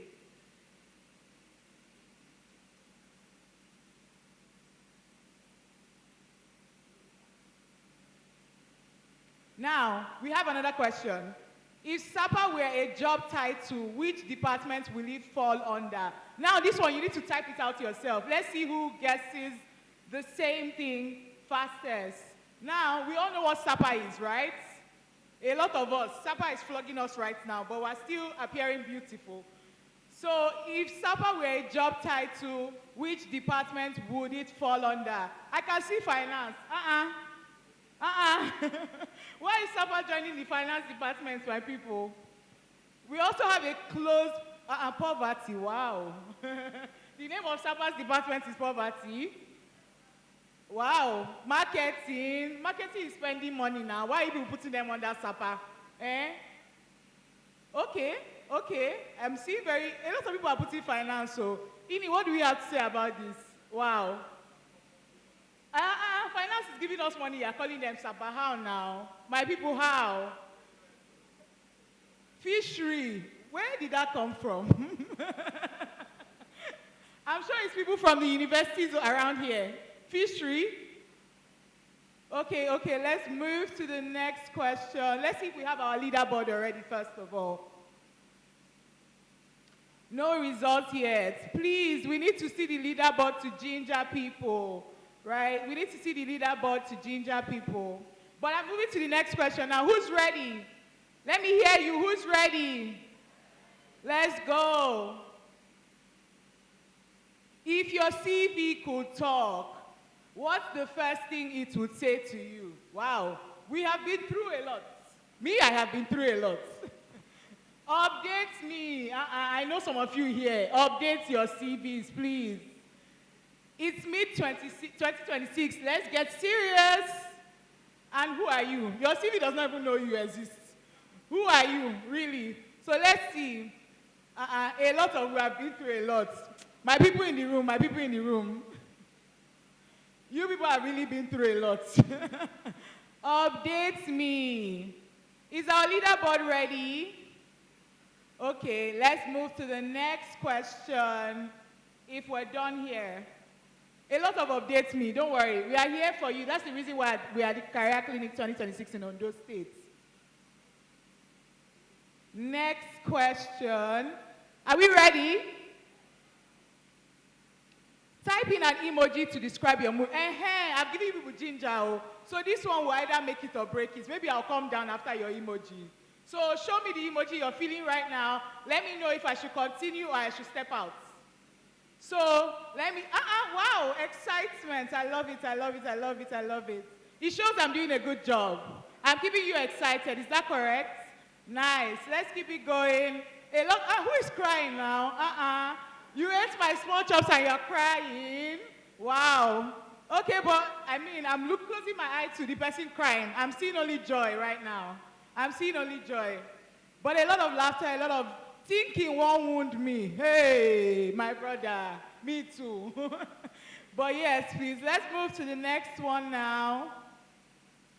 Ooh, which social media app has stolen the most of your... I will just check for 5 minutes time. For me, it's Instagram. Once I enter there, I can't come out. So do we all feel the same? Instagram. TikTok. I can see TikTok people here. Content creators. Where's your camera? But TikTok, Instagram. Okay, let's go. None of you are going to talk to our family people on WhatsApp. No WhatsApp? WhatsApp for you. I see you. But now let's move to the next question. If your career journey were a Nollywood YouTube movie, what would the title be? This will be very interesting. I want to hear it. I want to see two people that have the same title, actually. What would the title of your career journey on Nollywood, what will it be? Monica? Now, wow. Y2K baddies. Y2K baddies in the house. Let me see your hands. They are here. Clock it. Nice. Monica, a lot of Monica. Fast and furious. Your career journey is just moving. I want to see that person so that you can share your blessings with me. God, I beg. Wow. Now, come why they sell. Journey of 1,000 miles. My brother, I feel you. But now let's move to the next one. Let's move to the next one. This is very exciting. Let's move to the next one. If your work stress had a ringtone, what would it sound like? Police siren, oh. Police siren. But let me see you. A lot of police siren. I'm sure Jobberman people are on this Menti. But yes, silence. No. If you are having silence work stress, that means you are enjoying, no? I want to be like you one day. But yeah, moving on to the next one. Network is busy tone. Network is always busy, my dear. Now to the next question. Use an emoji to describe the person sitting next to you. That's very exciting. Please look at your neighbor. Everybody say neighbor. Say neighbor.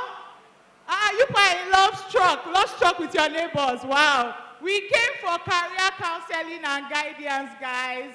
So please use the emoji. Let me see. A lot of love. Somebody is seeing dollars in the eyes of their neighbor. I'm sure it's Ini's eyes. Ini, let me see your eyes well. But yeah, okay. So we have a lot of beautiful people in the room. That's what it shows. We love that. We love to see and hear that. To the next game, let's move on.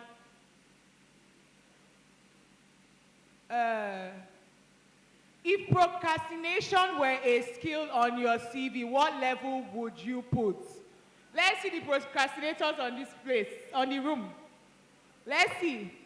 Beginner, no now. You people are experts, I know that one.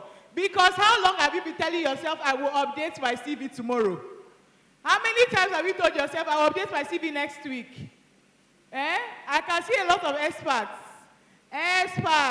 All of you are procrastinating your CV. I will update it, I will post on LinkedIn, I will do this, I will do that tomorrow. Tomorrow never comes.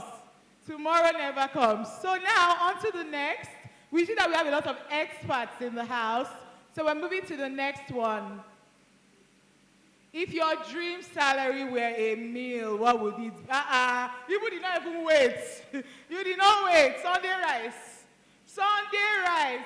You want plantain, coleslaw, jollof rice? What's on your Sunday meal plan? Let's go. Buffet, no limits. Susan, no limits. I'm with you on that. Clock it. So, suya and extra pepper. I don't want pepper to pepper me. But, buffet no limits is exactly what I feel like right now. I hope my boss is hearing that somewhere. We're moving to the next question. Which of these skills is predicted to matter most in the next 10 years? Now I want to see how you guys are thinking about this question. Which of these skills? We have looking busy. Do you think in the next 10 years it will matter if you're always looking busy and doing nothing? Yeah, I don't think so too. Adapting to change. What do we think about that one? Sounds like it will matter a lot in the next few years, right? Then we have memorizing things and we have typing fast. Wow. But I see a lot of people are choosing adapting to change, and I also believe that in the next 10 years, it would really matter how fast and how well you can adapt to change. So always make it a part of your daily contribution to make sure you're moving on fast and you're not just dwelling in whatever comes at the time. Now to the next one. In one word, describe your relationship with Monday mornings. Olade, I want to see your answer. Describe it. Monday mornings? No.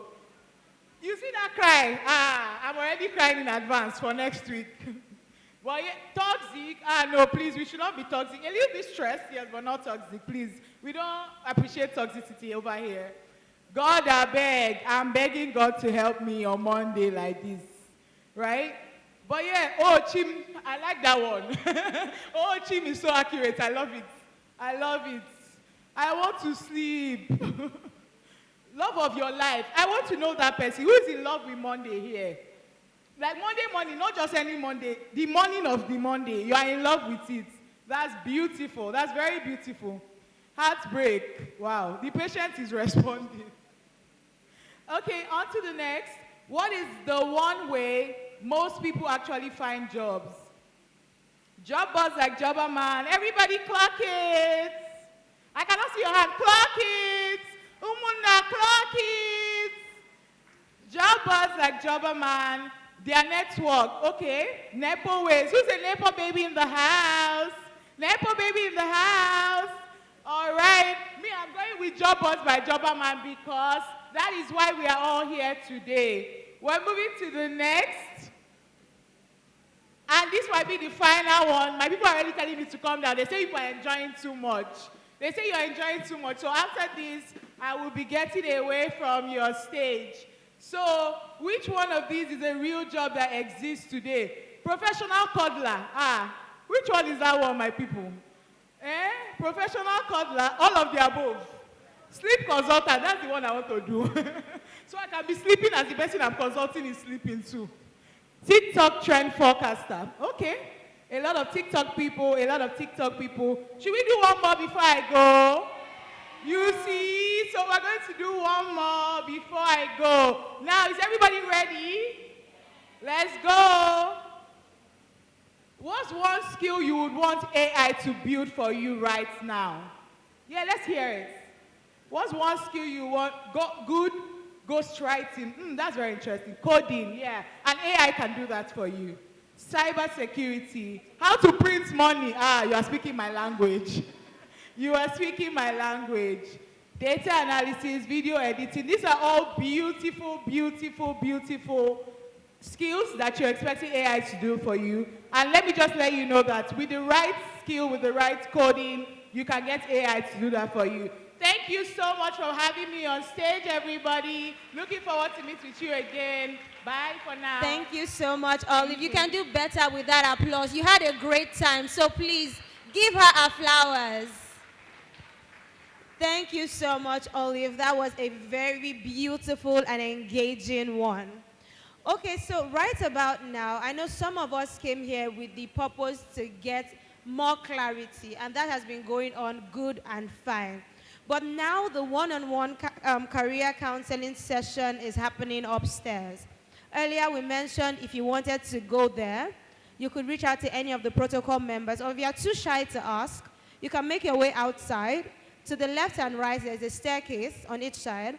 You can use that and you get upstairs where you can get one of our counselors to help you. Of course, if you have your CV here in person, you can also take that with you while they guide you today. Are you excited about that? I know I mentioned if you are too shy to ask, please, if there's anything, you are not supposed to be shy. Yes. You are not supposed to be shy. You carry that audacity, carry that confidence. Because for anybody that wants to help you, for anybody that wants to interact with you, that confidence itself can open doors for you even before you open your mouth to speak. So please confidently ask any protocol member, and they will direct you to the career counseling session. Thank you very, very much. So now we're moving to the role-playing session. Yeah. Here we would have representatives come up and act out an interview session basically up on stage. And would want a confident person to come up here and be open to the critique, the questions, and the concerns they might have about you. Remember, audacity, no forming. Those are the two things that are going to get you up here as the one person we're going to choose. Don't let me bore you with so much talk. Please introduce the representatives to take this session. Okay, taking this session would be Damilola Olude, Senior Recruitment Consultant, Jobberman, Nigeria. A resounding applause as she comes up. Please celebrate her. I mean, she's wearing my color combination. So I think you can do better with that applause. Coming, ladies and gentlemen. Yeah. So now if you know you are confident enough to come up this stage,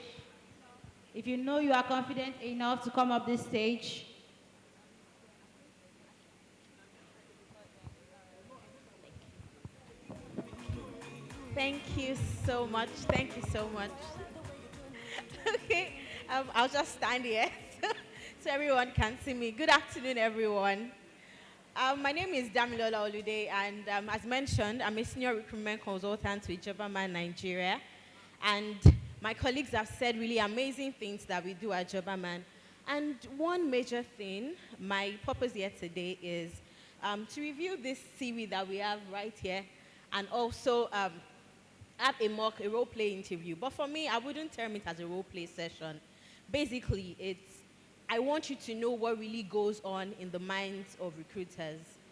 I have about, I'll say, over 7 years experience in recruitment, and I've interviewed, I'll say, hundreds or thousands of candidates, and I've also reviewed hundreds, not even hundreds, thousands, hundreds of thousands of resumes, and we'll be reviewing this together today. So basically, everyone in the room here is a recruiter. You're all an hiring manager. I know every one of us has been exposed to various information out there, how to revamp your CV, how to edit your CV. And I want volunteers. What does anyone think is wrong with this CV? Anyone from the audience, what do you think is wrong with this CV? Yes, please, come. No, don't worry, can I have the extra mic? Yes, just let me give it to her. All right. Okay. For me, I think this CV is too boring. Okay. Because I cannot really know who the person is. Okay. From your CV, I should be able to know who you are. Okay. You are just giving me your education, your experience. I might not really care about that. I want to know who you are. I should be able to read it and I'd be like, okay, I can connect with this person. So this CV is so boring. I can't connect with this person. It's just there. Okay, thank you so much. Anyone else? Okay, the lady over there. Where are my men now? 2 ladies now.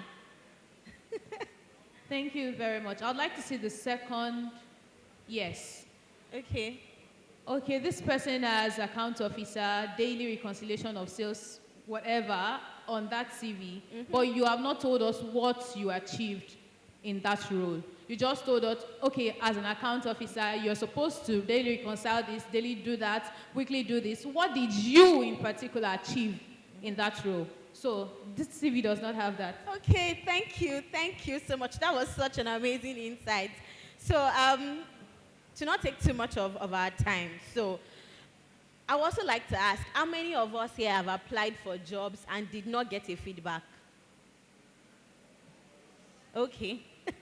So how many of us here have applied for jobs you attended an interview and you kept on wondering, oh, did I say that thing right? Did I say that thing wrong? How many of us?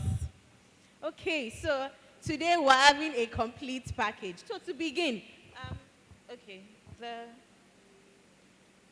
this isn't moving. Can someone move this isn't moving. So someone will have to move it for me. Because it's not, okay, yes. So with this resume, to begin, I would say that for Mohammed Chioma Adiola, I don't need to know that you stay at 3 Kalejaye Street, Morocco, Yaba, Surulere, Lagos. For the purpose, you can just, so there's something that I need all of us to know here, that there's something called bias in recruitment. So for some clients, it's based on what my clients want or for what an employer wants. They would usually say, oh, we want people staying in Lagos only.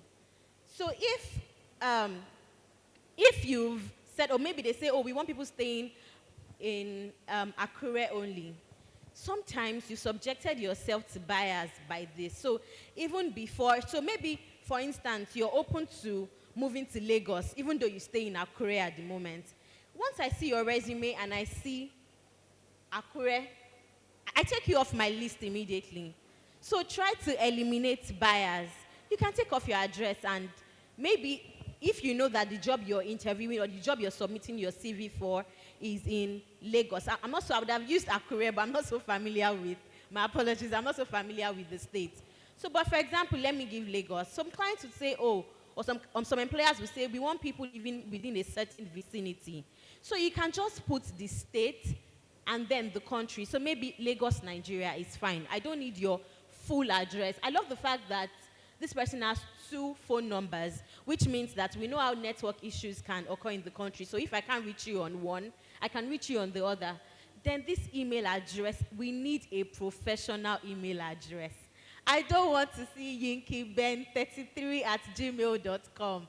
It should, for example, I will say the right email address for Mohammed Chioma will be maybe mohammedchioma@gmail.com.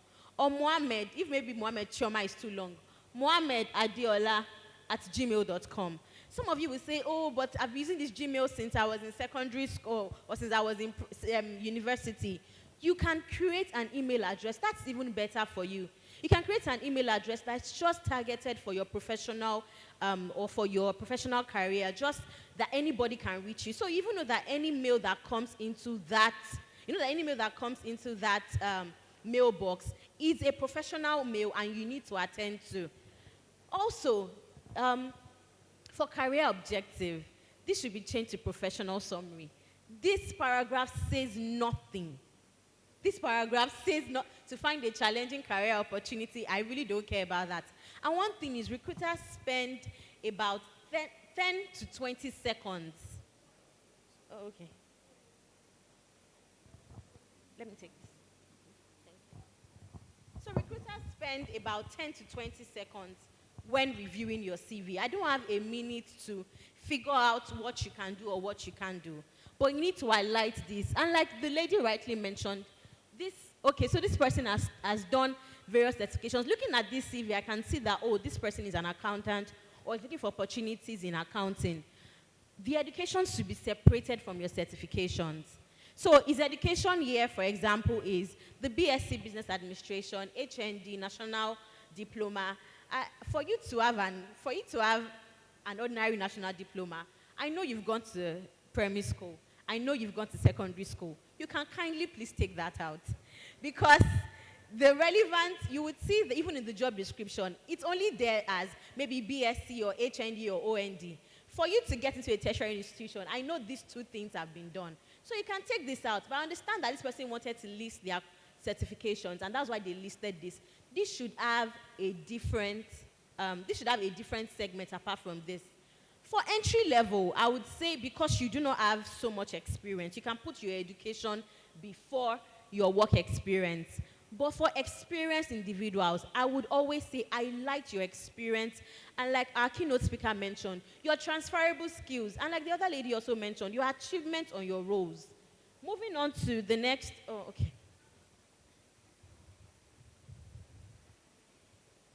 Moving on to the next page. Like the lady rightly mentioned, this is just a job description, not a CV.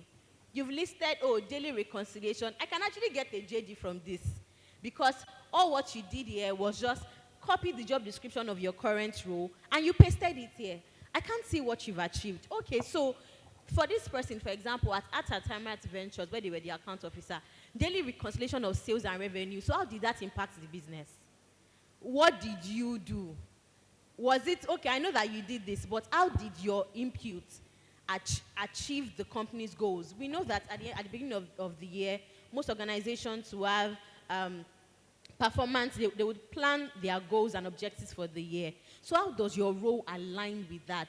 So I need to know that, okay, I want to employ an accountant, but I need to know that you've currently given value in your current organization, such that I believe that you can transfer those same values to me.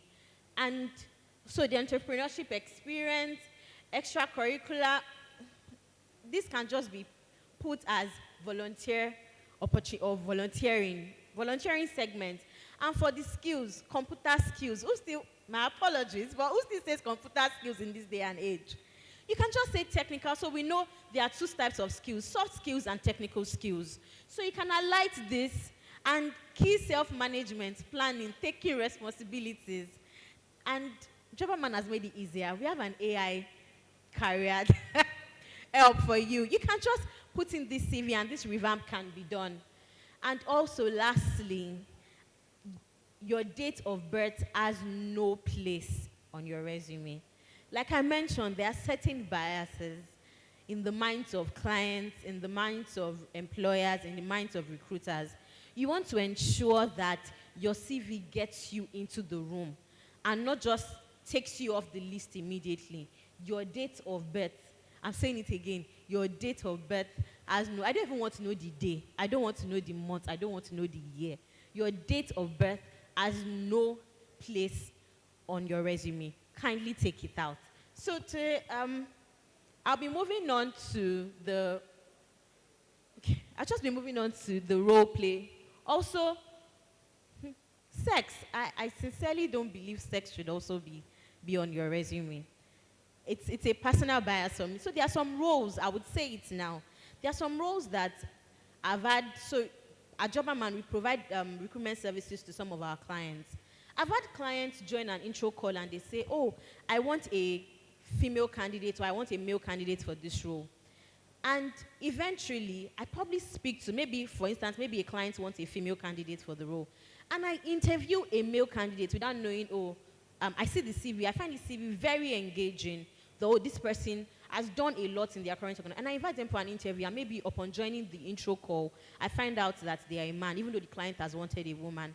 And this person speaks excellently to the requirements of the job. Guess what? I'm going to shortlist such a candidate. I would want and I would defend the candidate to my client, to the employer, and say, interview this person.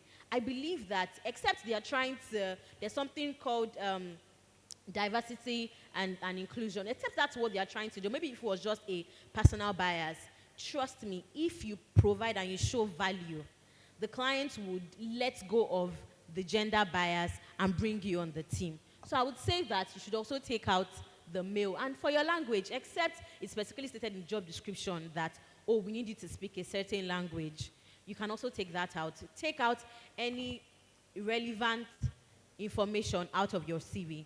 And also, we can see based on,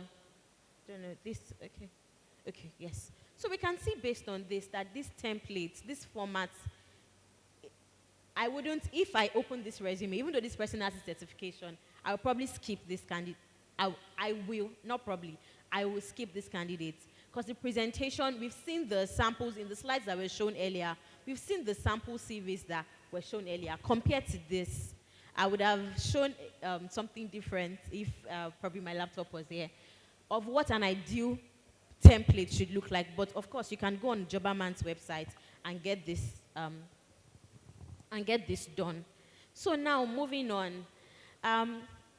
The beautiful lady that answered my question, yes. Do you mind coming up? Don't be shy. We've been told to be audacious today. Please, can I have 2 chairs up here? Please, can I have 2 chairs up here? So we're going to have a very quick interview. So it's a speed interview. I'm going to be interviewing her, and you're all going to be the hiring managers. So we're in a room full of hiring managers today. So I'm just going to be asking questions, and I believe that she's going to do justice to it. Hello. Sorry, what's your name? Favor. Favor, nice to meet you, Favor. Please, can I have an extra mic up here for Favor?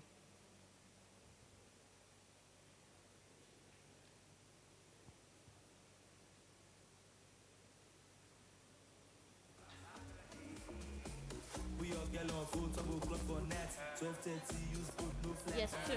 Yes.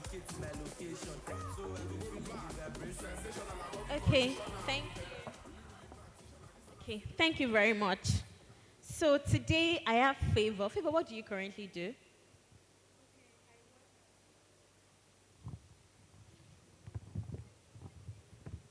Hello. Yeah.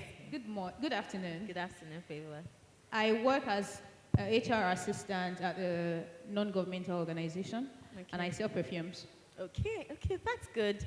So Favor is an entry-level HR professional and also an entrepreneur. Okay, so I'm going to be interviewing Favor today for an HR officer role.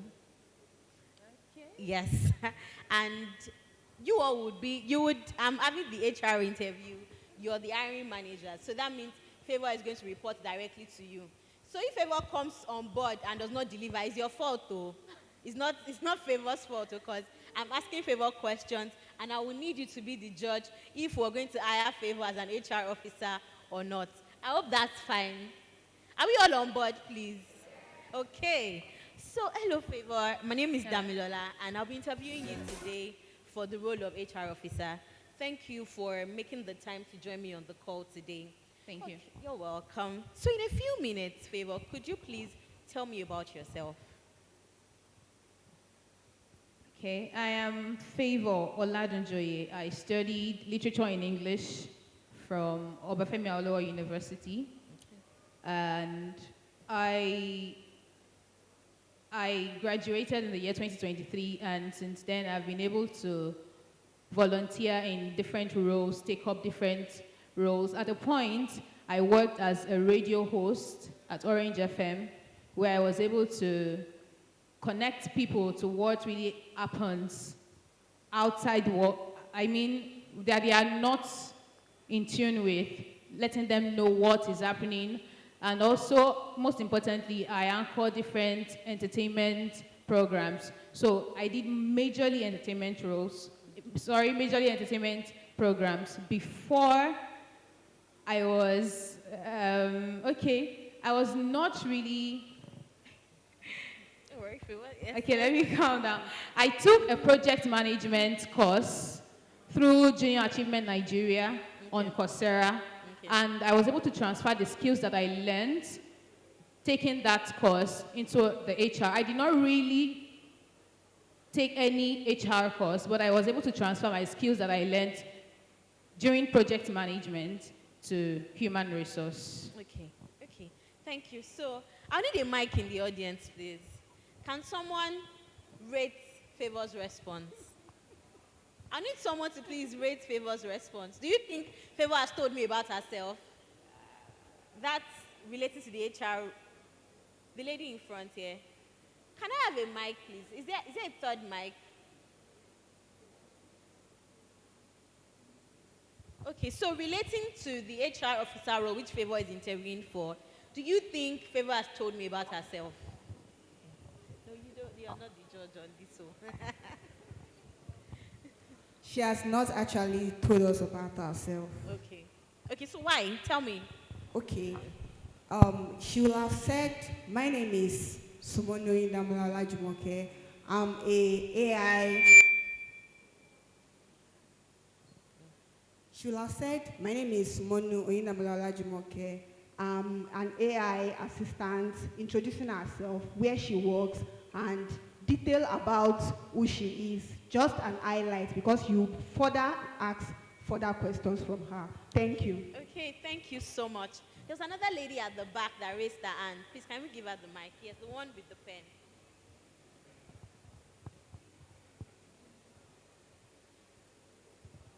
I don't think Favor has introduced herself in relation to our job role.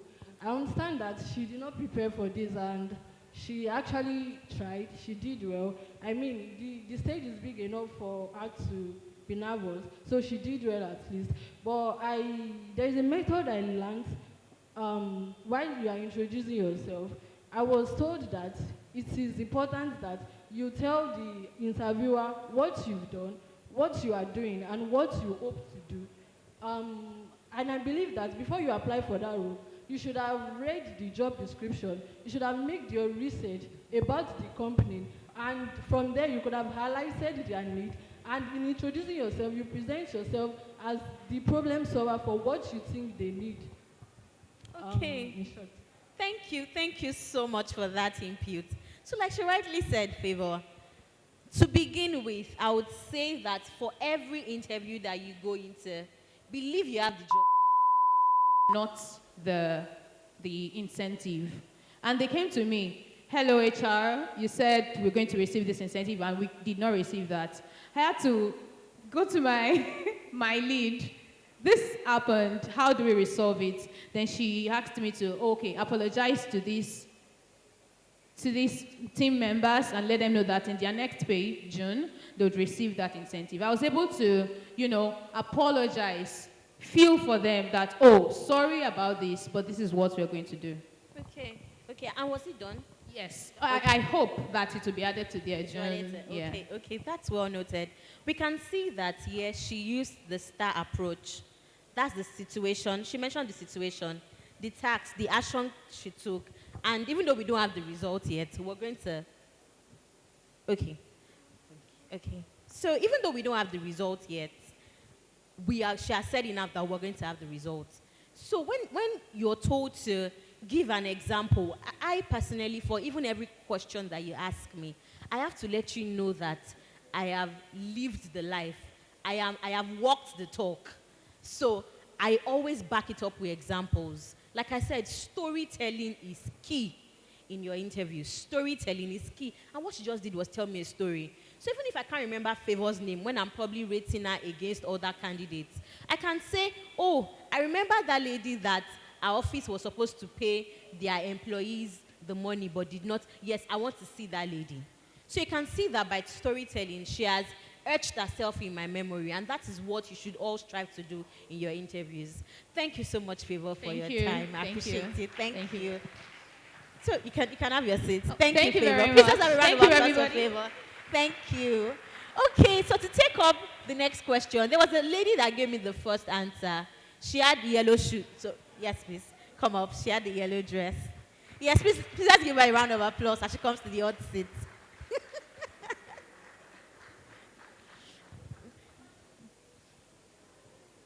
Please just keep clapping till she gets here. Please, it's not easy, oh.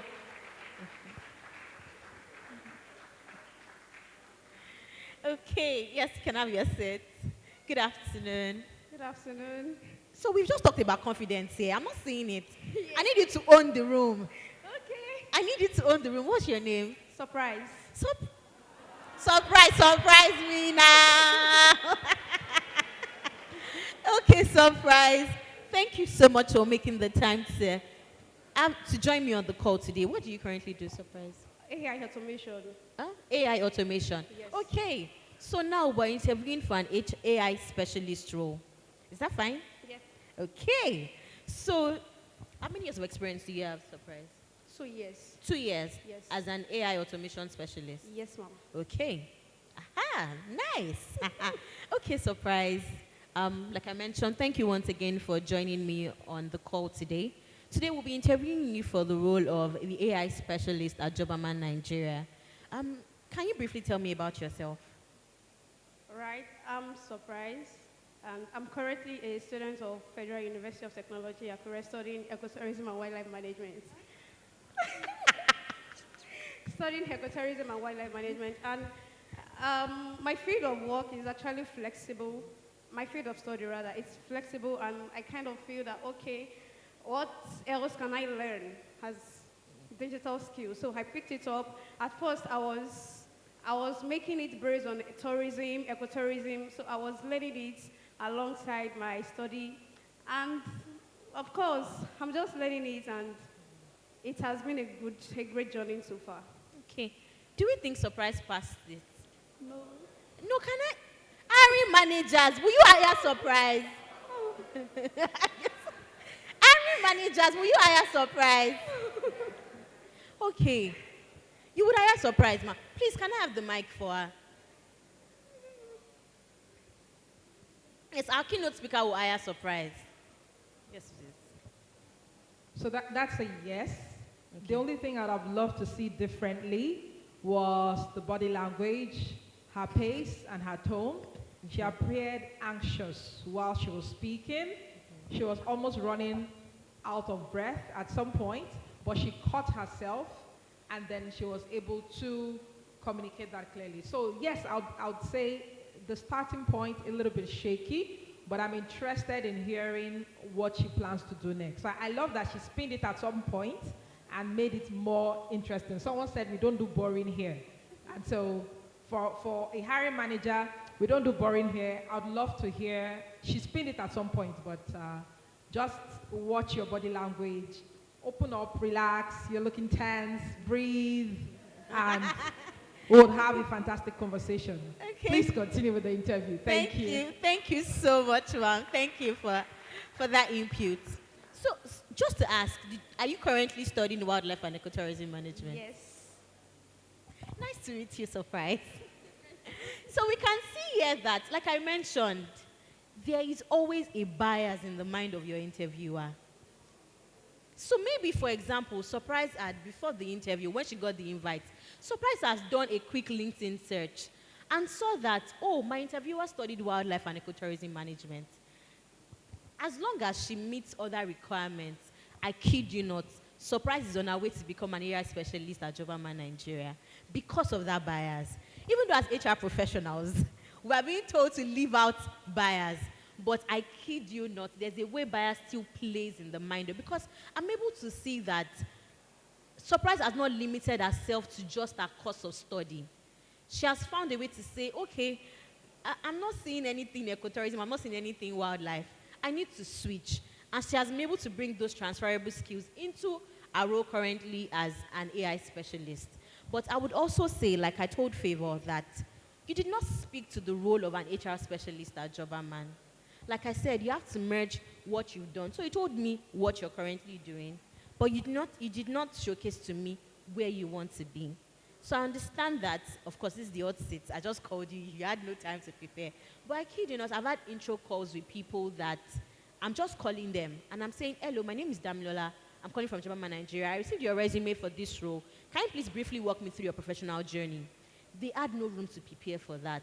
But just speaking to them, I know, oh, okay, let me give this person another chance. And then I invite them for a formal call thereafter. So you have to ensure that within 2 minutes, you're able to communicate what you've done, what you're doing, and what you want to do. I hope that's fine.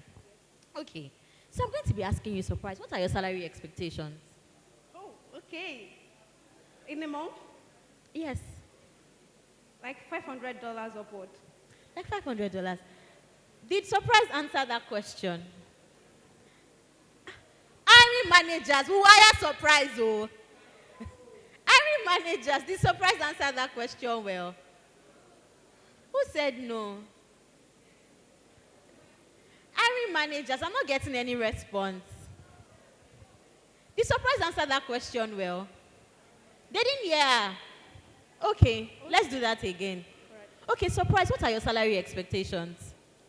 Okay, my salary expectation, if I'm working as an AI specialist as a Jobberman, it depends on the AI automation that I do in a week or in a month. So if I'm working, if I'm doing an automation as let's say a process automation, it depends on how bulky the work, the automation that I'm doing is. It's a per job work. So in a month, let's say like $500 upward. Okay.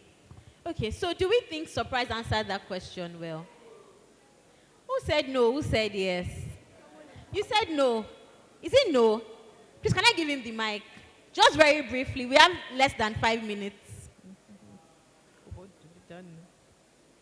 Just very briefly. Okay, now, she answered as a contract staff or a freelancer, not as a salary earner. So first of all, I was expecting her to say, according to the job market and my research, the annual range, should give a range, is 95,000 naira and 125,000 naira. But I'll be happy if I can be receiving 110,000 naira or something thereabout. But then, since it's an odd stage and she did not prepare, I think she's doing fine. Okay, thank you so much. Can we give a round of applause to him? So like I mentioned, before any interview, I expect you to have done a research. So you're not just making demands based on what you think you know, but you're also telling me that I can do the job and this is what the market pays. And like you said, give a range. Don't box yourself. Oh, I would like to earn this amount, and that way you're able to, and I would usually advise, cheat code, always lean to the upper part of the range. How bad can it be? But when you lean to the lower range, you can sometimes get cheated out of what you should be paid. So I would say do your research and then lean to the upper part of the range. But let's give a round of applause to Surprise. Thank you so much. You can have your seats. So I would summarize everything we've done, both the CV review and the interviews, that your CV gets you into the room. Your interview session then shows the recruiter that you earn or you are already the candidate you're looking at. And of course, when you get the job, as long as you communicated your value during the interview, and you then get the job and the professionalism you display also during your interview shows if I want this person on my team. So I hope with this few minutes, we've been able to help someone out there. Okay, thank you so much, everyone. Thank you so much.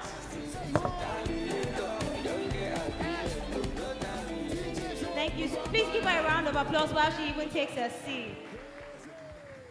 I'm sure we've learned 1,000,001 things to take home. First, we've learned how to review our CVs in the right manner and format. And also we know how to answer questions properly and professionally in any interview session, right? All right, thank you very much. So right about now, we're moving straight into the fireside chats. Here we have individuals and speakers that are going to be interacting with us on a more personal level. So there are going to be 3 groups, room 1, room 2, room 3. And the room you fall is based on the color of your handband. So if your handband is purple, please raise up your hand. So you fall under room 1. You want to rise up. So we're going to be doing a lot of movements right now. Please go with your bags. Purple wristband on this side Purple of the hall. wristband. Please stand up with your bags. You are going to this side of the hall. So move forward. If you are here and you don't have a purple wristband, you know, might want to change your position a little bit. Thank you. For room 2 would be the blue wristband. So if you have blue, you move to the back. Towards the back. Somebody's waving at the back, so you go meet them. Please find the lady on a green Ankara pants.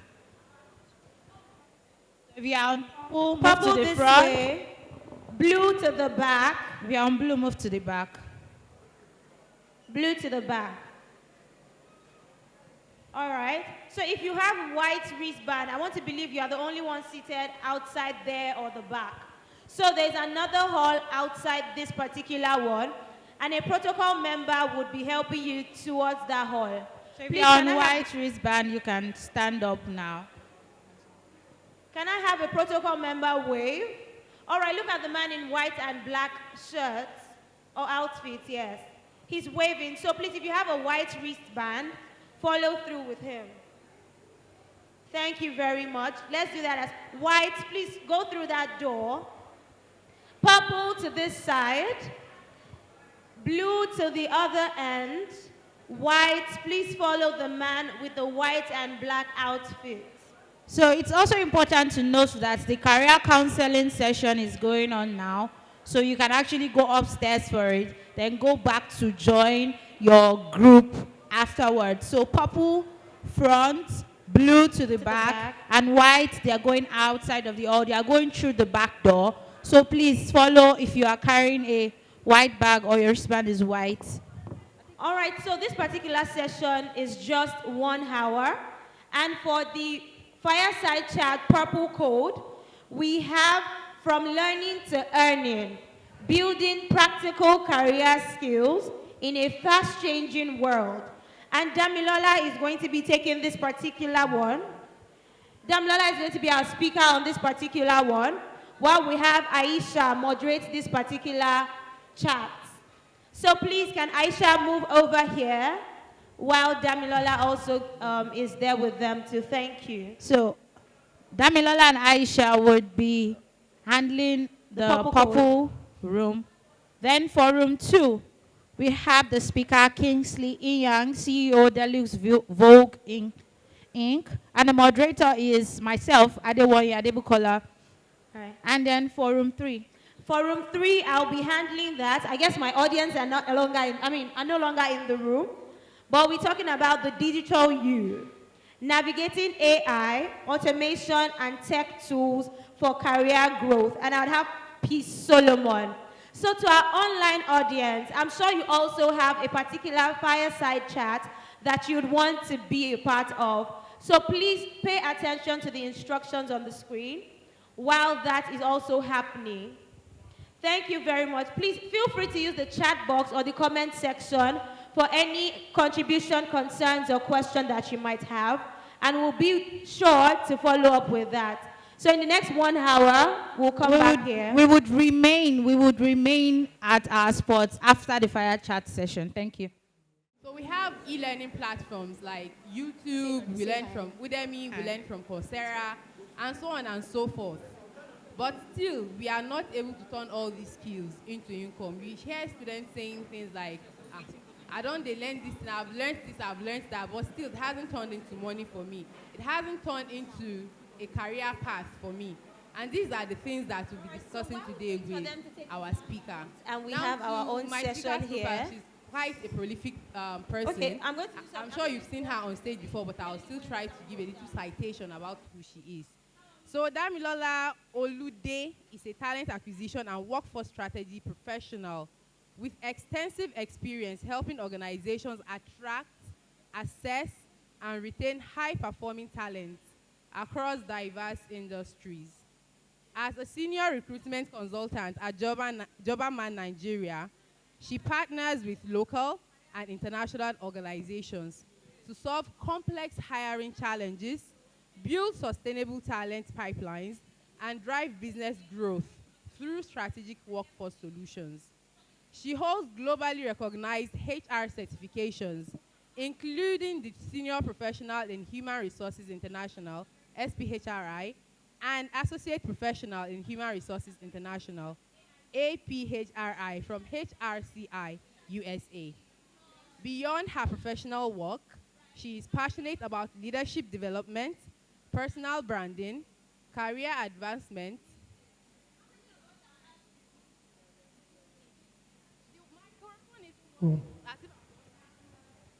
Everything off. Okay, we're back on. We're back on. Can we hear me now? So we're good. I just wanted to make sure that we did not waste our time and we still had so much value while we waited for the sound to come up. So basically today we're going to personal brand. Oh, perfect. We're going to be talking everything AI and automation. And of course we have the best mind sat here to guide us through that particular conversation. So without further ado, I'll just read her citation work, to us. Passionate about I apologize for this technical personal mishap. branding, career advancement, and the Should I intersection continue of like technology, this? artificial intelligence, and the future of work. It will be Through affecting her you work, also. she continues to bridge the gap betwing talent All and right. opportunity. It's still while affecting championing us. the Please, can future you help of us work take it down? We in need to an maximize our own increasingly session digital also. world. Thank Now, you it very is much. worthy of All right, so note while we wait for that, I'm sure Damilola got her first job in her final year, or should I even say before her final year. And I believe this is something we should applaud her for. So please, join me in welcoming Damilola Olude. Please give her a hello, round of hello, applause, hello. please. Now my mic is off. Hello, hello, Thank you so much, Aisha. Thank you for that introduction. This feels like Good a afternoon, game everyone. I have to catch up on. You don't look excited. That lady, for instance, she was on. Can you hear me now? Is this better? Okay. Is this better, please? So I think 'Cause there's I want an everyone interference engaged on with this. all Is the this mics. better? If they turn one off, all goes off. If they leave the sound on, it affects You can't everything. hear me talk still. But we're going to make use of this time very well. Is it possible we form like a circle? Is it possible we form like a circle? So just curve your chairs this way. Curve your chair. Can we bring the seats? There's space here, so you can bring your seats forward. Okay, so while we're doing that, or while people are moving, so like Aisha had rightly mentioned, this chat is moving from learning to earning. And I would like to say that the truth is employers don't pay you for what you know. They pay you for what you can do with what you know. So it's not just enough that you've learned certain skills, like Aisha rightly mentioned. What can you do with that skill? I know our keynote speaker mentioned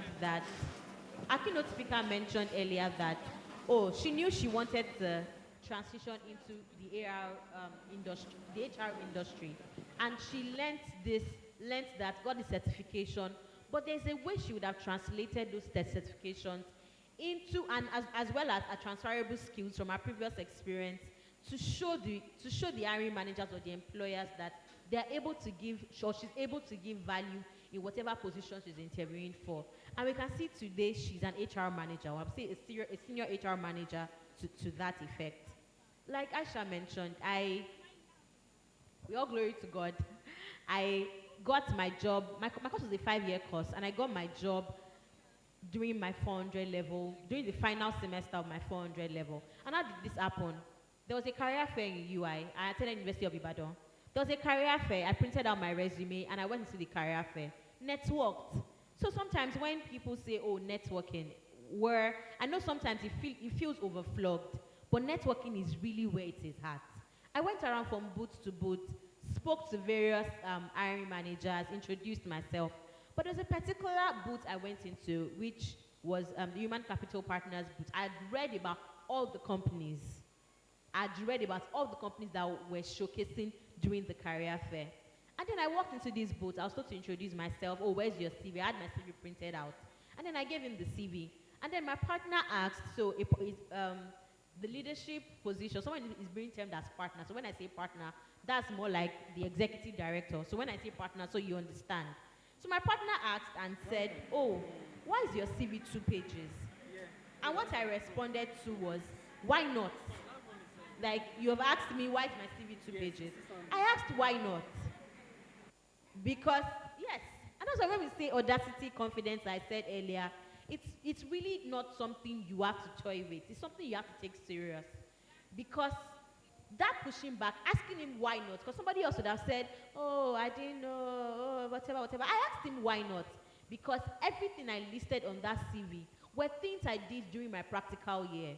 I had experiences from the hospitality sector to the aviation sector to even church activities that I was actively involved in.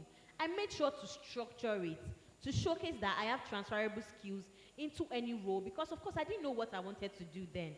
So I needed to show that I had transferable skills into any role that I was going into. And that was why the conversation started.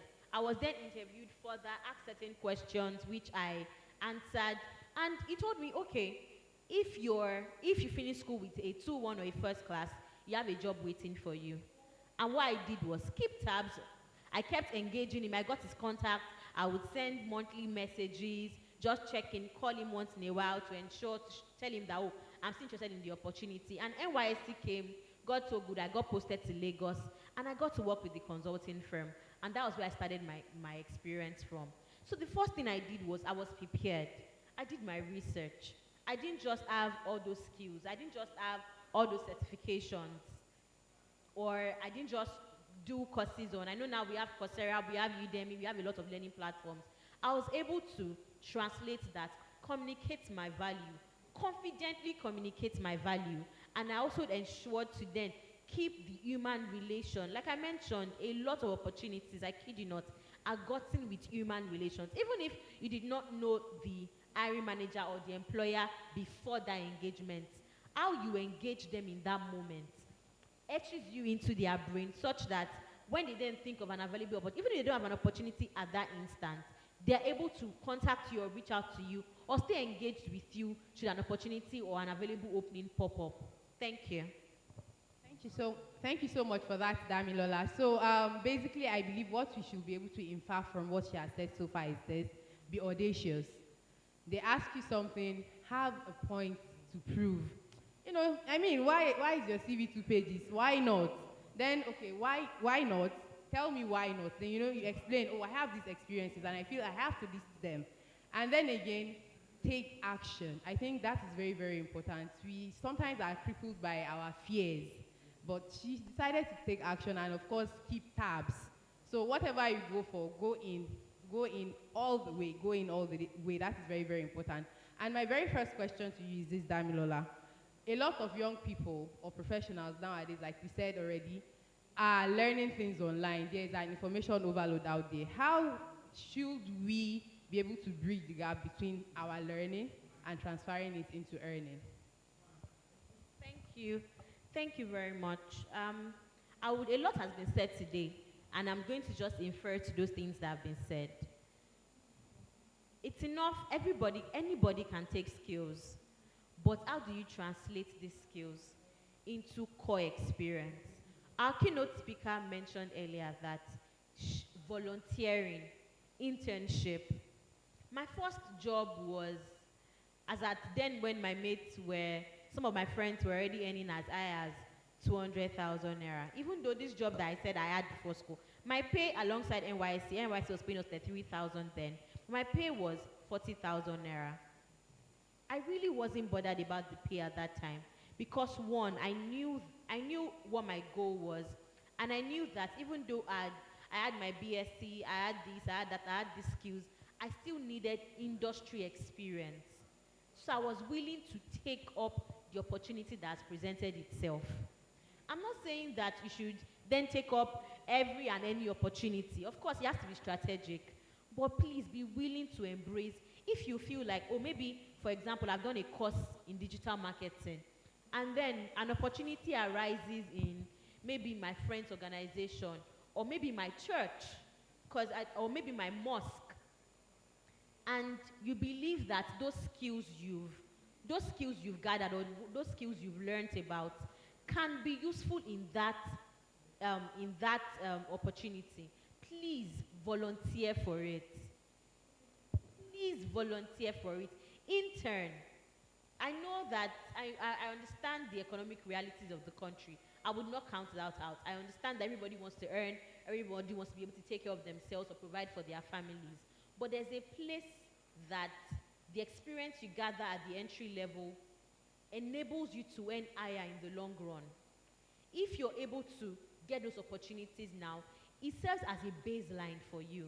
And you're able to then, it also gives you the confidence to be able to target even more qualifying roles, such that you're able to enter into the next, see the way, the session I had with Favor, where Favor mentioned that, oh, she's currently an HR assistant, but I was interviewing her for an HR officer.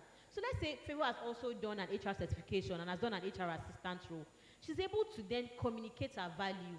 Alongside, I'm also seeing that, for Favor to have taken this course, Favor is serious about her career. So that way you're able to, so if you also tell me, oh, I've done a digital marketing course and I was able to do digital marketing for a friend's company, I can see that you're serious and truly, if I bring you into my organization, you're able to bring the skills you've learned into the organization, because even though it wasn't a full-time employment, you were able to deploy those skills into the opportunity that you had, and the results, like I mentioned, you have to also show the results, the achievements you've done, and I know that you're then able to bring this. So it's not just about getting the certifications, it's not just about learning this course, doing this course. How are you able to translate it into value? How are you able to show your competence? How are you able to, you can even do things yourself. In this age of social media where opportunities abound.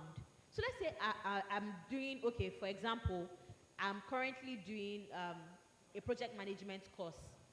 So if I'm interviewing for a project manager role, mind you, I'm an HR professional. If I'm interviewing for a project manager role, I'm talking about that course that I've taken and also my current role and how we translate into the project manager experience. So you're not just tied to, see, our keynote speaker also moved from transitioned from one industry to another. So you're not limited by whatever you've done in school, whatever course it is. If you know that, oh, this is what I want to do, you have to show competency. We don't want to know, you've done certifications. Thousands of people have done that certification. Thousands of people have done that course. How are you able to translate it and really show that you're competent and you can bring value to the organization? Thank you. Please give her a round of applause, please. So thank you very much for that, Damilola. And one thing I want us all to take from that entire conversation is this. It is not the learning that translates to earning, but rather the value you bring. The value you bring to your workplace is what translates to earning. So learning isn't enough. You have to be able to put that learning, what you've learned, into practice, thereby bringing value to the company or even the business you start, right? So even today you are a seamstress and you go online to learn perhaps how to make a corset. If at the end of you learning, you are unable to get customers that actually want you to do that corset for them, you are not bringing value to your company, and there's no way that knowledge you have will translate into earning for you. So thank you very much for that, Daimola. You've answered a host of things, you've talked about a lot of things, but I just want us to discuss this once again. Yes, you've talked about the learning, the things out there, but now here's this thing. How do you avoid chasing or learning skills? Because today it is AI, tomorrow it is cybersecurity. So how do you avoid chasing skills that sound really, really nice, but do not translate to or do not help you in the long run? I think that is actually very important as well. So thank you very much. So I had it jotted down here, and it says, I'll read it just to you verbatim, the way it says here. One of the simplest career acts is to read 10 job descriptions for your dream role. If 7 or 8 of them keep mentioning the same skills, that is your clue. So I know that I want to be, let me use the same example of a project manager. I'm going to go through, thank God for social media. I'll go through LinkedIn, I'll go through job portals and download 10 job descriptions. I would then look out for the same skill that is common to all 10, or that is common to about 8 of them. That's the skill I would focus on. So today, it's not just about doing a course on project management, doing a course on digital marketing, I would not lie to you, I've also fallen into that. And that's why if you even see, there are a lot of AI pages that go viral. Are you guys aware of that? Right, and they're the ones eating good. So if you want to eat good, what do you have to do? So learn those tools, right? If you cannot beat them, exactly. So you don't have to be one of those people who is afraid of AI, or AI is going to take my job. What are you doing about it? If you look at history, right? I mean, before we had calculators, where accountants are not doing their job. But can we say that now? I'm looking for the word where your friends influence you. What's that thing? How come the name has skipped it? Peer pressure. Thank you. So I know that sometimes peer pressure comes to play. I'm going to give an holistic approach to this. I know sometimes peer pressure comes into play when you probably feel like, oh, you're feeling left, or when you're looking at your colleagues in, yes, fear of missing out, exactly. When you're looking at your colleagues in other states or in other industries or in other jobs, number one, I'm sure that we all know that our paths are different. I'm sure we all know that. But then you have to know what you want for yourself. And once you know that, and you know that, oh, this is what I have to do, this is what I am good in. Me, I know that I'm not good in anything calculation. So I'm not going to get myself or take up any course that has to do with intense mathematical calculations or skills. I know I'm more of a hands-on person. I'm more of a strategy. I might not be in the planning, no. I'm not so great at planning. But when it comes to execution, I know I'm good at that. And you can also see that even in the job I do. It is mostly execution because I'm interviewing, I'm speaking to clients, I'm doing this, I'm doing that. It's very hands-on. I would want you to find a place. There's a book called Ikigai. I don't know if you're a reader. I want you to read Ikigai, whereby that's Ikigai. It's a Japanese book. Yes. It helps show you what your passion is. And then you're able to, the greatest act is doing what you love, but also earning while you're doing what you love. So like I said, download 10 job descriptions. Once you've done this internal assessment, download these job descriptions, read through them, find one core thing that aligns with you. And if you know that you're really ready to do it, then get some learnings. You might currently be doing something else entirely right now just because you need to survive. I get that. That even shows to your employer that you're not sitting still. You're doing something. I'm not trying to, but the Bible says that whatever your hand finds to do it well. So the fact that you're doing something at the moment and you're also learning a course on it shows that you are really a dedicated person. And that way, you're not just rumbling around. Your focus is intact and you work towards that. Even though at the beginning, it might not look like it's paying out, but trust me, at the end of the day, you are able to learn these skills, combine your transferable skills, combine your transferable knowledge into this also, and that just pays out. Thank you. Thank you, Damilola. Please, let's appreciate her. Haba. Okay, so again, a key point to take from that, find your passion by being self-aware. Self-awareness is very, very important. Take account of yourself. Now, not to follow in Damilola's footsteps, but there's this thing in Islam. there's a chapter in the Quran where you have to assess yourself. You need to assess yourself. When you wake up in the morning, okay, what did I do through the night? Before you go to bed at night, assess yourself. What was I able to achieve today? What good did I do? Now, it is not applying to this situation, but basically, you need to assess yourself in order to be self-aware. That is just the basic truth. Okay. We're also in the age of AI. AI is coming for your jobs. AI is not coming for any job. AI is not going to replace you. Trust me, if you're also following my Instagram timeline is created by AI. So I'm on top of most AI trends. Right now, even some organizations are beginning to withdraw because AI costs a lot of money. Even more than paying salaries.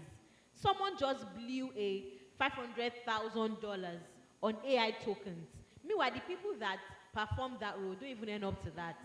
So some people are having to rethink AI already. But the future belongs to those who know how to utilize AI. So it's not just about, oh, AI is coming for my job. I'm going to be on top of AI such that it is me plus AI plus my skills. We are all there together. It's not, AI is not coming for me. In fact, I'm coming for AI's job because it's me that will tell AI, honestly, even when you're using prompt, ChatGPT will not just tell you what to do. Gemini will not just tell you what to do. You have to type in a prompt to tell it, okay, do this thing.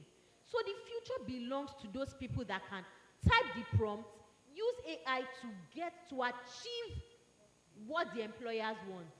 So when you're going into, I know, even I myself, I'm still interviewing, so we're all in the same WhatsApp group, don't worry.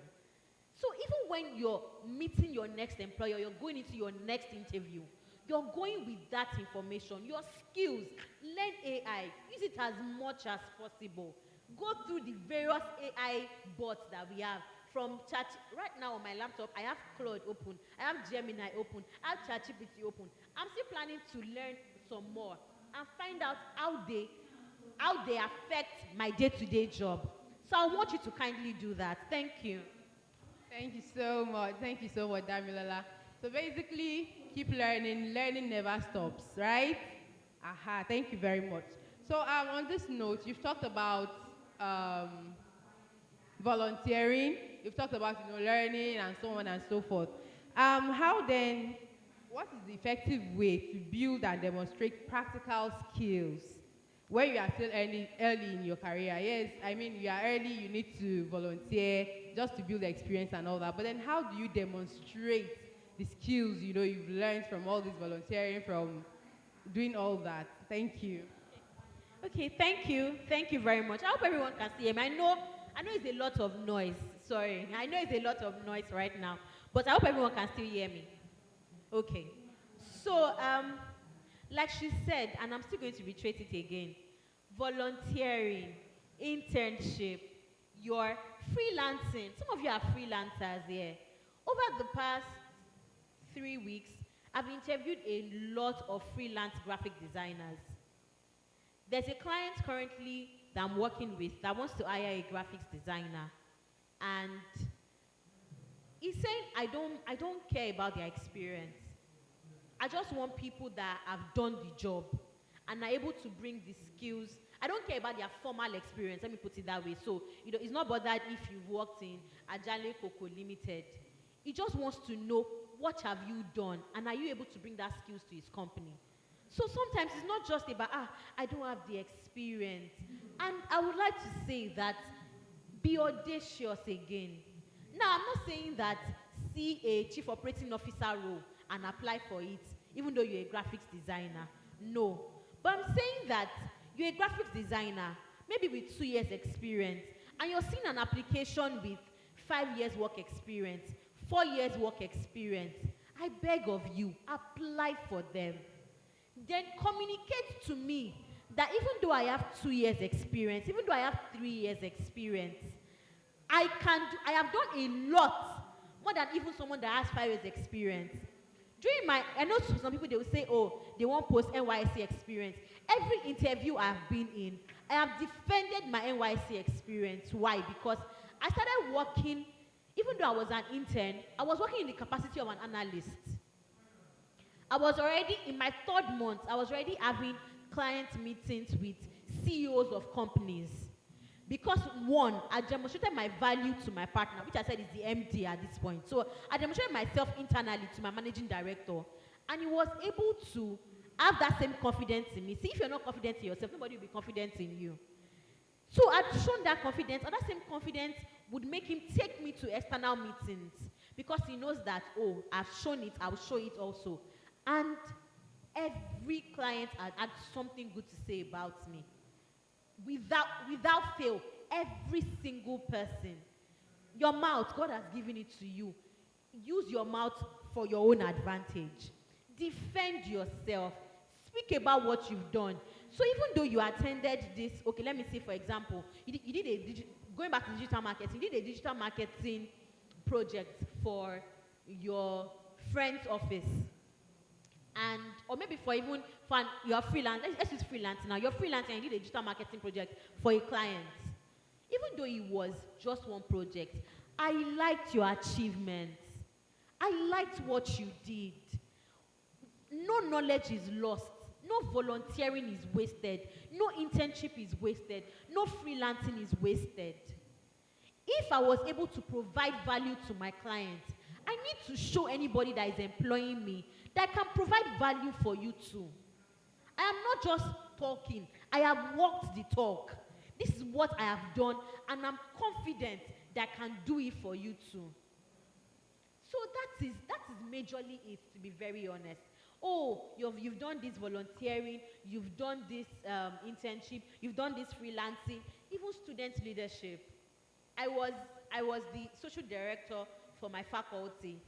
I put myself out there. They said, oh, they're looking, so at my 400 level, we had a new faculty and they wanted a team member. I raised my hand. Fun fact, even in my 200 level, when they needed a class rep, I nominated myself. Everybody else was shy. I put it to you, life is 80% audacity. Audacity will get you into rooms some skills cannot get you into. Was I the best UI student in that hall that day, in that career fair that day? No, I wasn't. I didn't even finish the first class. Some of you here probably finished the first class. I didn't finish the first, but I was audacious. So you've had the experience. Combine it with audacity. Go into that room. You own it. Let them know that I have done this thing and confidently say it. My HOD in uni used to say, you can confidently say rubbish and I will pass you. Honestly. We see it all over social media when somebody is confidently saying rubbish and they have thousands and millions of followers. People don't even bother to verify. Just because Damilola said it, then it must be true. Because the person has confidently presented even things they've not done. Don't play small. You've done it. I liked what you've done. Showcase to your employer or showcase to your clients. For example, if you're freelancing. Oh, okay, like Aisha rightly mentioned, you've learned how to do corsets. Maybe you've not done corsets before. Maybe you've now learned, you've taken a course on doing corsets. Then, if there's no clients for you to do corsets, do it for yourself. Make the corsets for yourself now. Then if I come to meet you that, oh, I want a corset dress, you show me that, I've made this corset, I can make it for you too. I've made this corset, I can make it for you too. That is it. And I see the corset you made. I will ask, have you made it for hundreds of clients? You've shown me one that you've done and you've done it well. I will pay my money. It's the same way with employment. Trust me, I know sometimes employment or the whole interview process often looks like a mirage, often looks like something that's very great. Trust me, once you know the acts, it is nothing you cannot lay your hands on. No matter where you are, no matter what you think, no matter how little your experience may be, as long as you can confidently put this out and also leverage on all the things you have around you. And it's not just because I'm working for Jobberman Nigeria. I really love what we're doing. So even though, you don't have so much experience on creating a CV template, the template is there. So, social media, just a quick Google search, it is there. And I know even though I've told you leverage on AI, and that's what I said, it is you plus AI. Even sometimes, fun fact, it is always written there. Sometimes AI gives you false values. AI gives you false reports. And that is when the human engagement comes to play. So I tell HR, as soon as I say HR, I tell AI, I've had AI do a report for me, and I told AI, I chatted in the prompt, your response is wrong. And then he reverted and said, oh, I'm sorry, you're correct. I would rectify this now.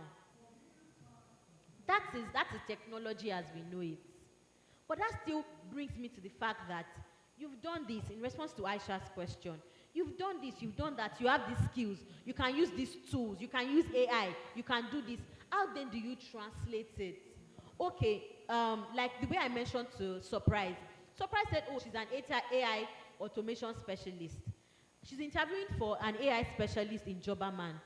Surprise has to tell me what she has used AI to do. And what she thinks that AI can also do.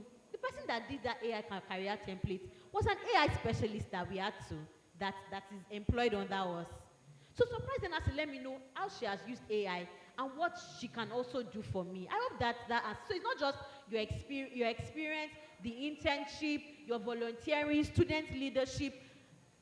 Do things, don't just sit idle. Whatever your hand finds to do it well, and now communicate that same value to anyone that engages you. Thank you. Please, a round of applause for Damilola, please. I believe she has given us a lot today. And one of the things I've picked again from this one is audacity.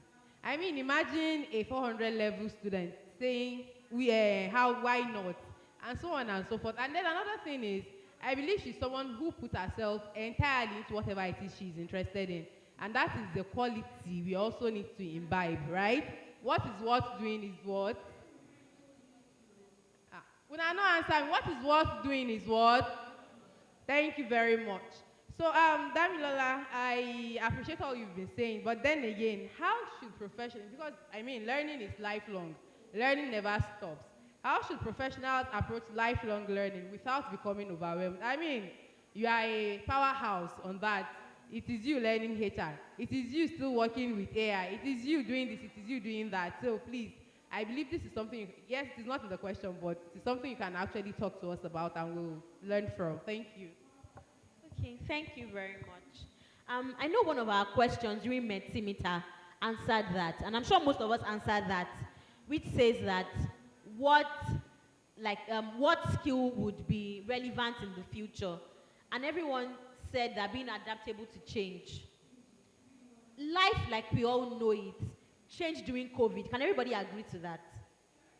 During COVID, or before COVID, my work was 8 to 5, commuting from my place commuting from Lekki to Ikoyi every day, 8 to 5.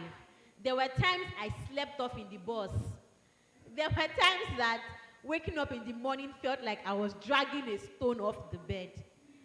But COVID came, and that same work I was doing from 8 to 5, I started doing it remotely, not leaving my room. What did I do? I was adaptable to change. I did not say, I can only work when I'm in the office. I was able to stay abreast of how Zoom works, how Google Meet works. I'd used Zoom for a number of client calls, but I wasn't so, how would I say, I wasn't an expert using video conferencing tools. That is Microsoft Teams, Google Meet, and the likes. But what did I do? Immediately I found out that this was going to be my bread and butter. What did I do? I started learning about it. I started testing tools. I started having Google Meet calls with my friends. I started having Google Meet calls with instead of having a phone call, I'm setting up meetings and telling my friends, let's join these Google Meet calls. I'm trying out how to share screen. I'm trying out whatever it is. So you don't even need a job. You have to just make do with what you have. Fun fact, our African CEO, Hilda, she currently works in Kenya, mentioned that, so there was a question, it was about how all of us should embrace AI in the organization. And one of my colleagues asked and said, but then we know that we cannot share some certain organization information are confidential and we cannot share them with AI. I hope we all know that there's still privacy. Our response was simple. She said, I use AI to create my recipe for the house. A recipe, what she eats in a week, she uses AI to create it. So you don't necessarily need to wait for a job to be able to develop and be able to adapt it, to be able to adapt, able to change. So you've learned, you've seen that, oh, the future is AI now. Even though there's no job for you to, or maybe you're currently in a job that does not really utilize AI, you can even in your current employment, even without looking at your next job, even in your current employment, you can display your competency to your manager. I hope we all know that. We've had cases whereby somebody was probably an HR officer, and in that same organization, while her peers or his peers were still HR officers, the person was moved to HR manager because the person has been able to communicate value. So even if, maybe your current organization does not even utilize AI that much, you're able to learn on your own. Use your own life. Use your own day-to-day activities. Okay, last week, I was like, how does recruitment align with AI? What did I do? I called my ChatGPT GP. I said, okay, hello GP, can you please describe to me or walk me through the intersection between talent acquisition and AI? And guess what? I had a lowdown, and I read it, how AI applies to my job, how I can structure myself, how I can provide value to my current employer, and how I can also display that same value to for another opportunity I'm looking out for. I hope we all understand that. So you have to be adaptable to change. As the world is changing, change with it. I'm still in shock. Some people say today that, so sometimes I send out my Calendly link. Does anybody here know Calendly? Okay, I send out my Calendly link to candidates, and I say, schedule a time for us to have a call. And then some candidates send me a mail and say, I can't find, how do I schedule a time? Or send me a mail and say, Ma, or say, dear Damilola, or hello Damilola, I'm available for the interview by 2:30 tomorrow. Sometimes, if I'm in a good mood, I will respond and say, kindly click on the link. Sometimes, when I am overwhelmed with applications, see, it is a fastest finger. Permit me to say this in Yoruba. Any something, there's something that, something logungbe or something. Any yara logungbe. Speed. You've seen that job application. Trust me, hundreds of people have seen it too. So, you've not even passed through the first hurdle. Your CV was good to get you an interview with me. Then I send you an invite that, okay, schedule a call. So sometimes the call can just be a quick call whereby I call the candidate. Sometimes I say, okay, schedule an interview. And you don't know how to use Calendly in this day and age. That is concerning. And I promise you, it is out there. It's not, your life is not, trust me, I'm an Instagram, I might not really be good with TikTok. I'm an Instagram person. But the same way I am on Instagram laughing and seeing things, I am also learning even on Instagram. I'm following people that I know that are adding to me. And maybe if I hear somebody talk about AI, or maybe talk about, okay, so for example, yesterday I learned on Instagram that there's something, even though all of us are talking about AI, which is artificial intelligence, now there's industrial intelligence. I don't know how many of us have heard of industrial intelligence. So basically now it's that this same AI, companies that produce maybe cars, produce phones, are finding a way to deploy AI into their industrial process. Where did I learn that? Instagram.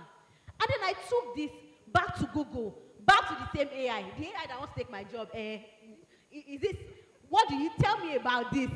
We are going to be taking each other's job. Tell me about this. That is it. So even though, the world is evolving, evolve with it and use the evolution to your advantage. That evolution, use it to your advantage. As the world is moving, move with it. I know sometimes it might be overwhelming, I would not lie. Because every day you're waking up to new things. So I'm not saying that take up everything. Trust me, you will burn out if you do that. There are some things that I also see, and I just leave. Like I said, I did UI UX, I did digital marketing, I did data analytics, I did HR analytics. Eventually, like Aisha rightly said, self-awareness. I chose my path. I chose what would improve me in my career path. And even if at the end of the day, like our keynote speaker, I think I want to move to somewhere else, or I want to change, I want to transition into another career path, my focus will still be the things that will help me grow in that career path, not just anything. So even though the world is changing for us as entry-level candidates or as professionals, change with it. Be quick to adapt to change. That is the greatest cheat code.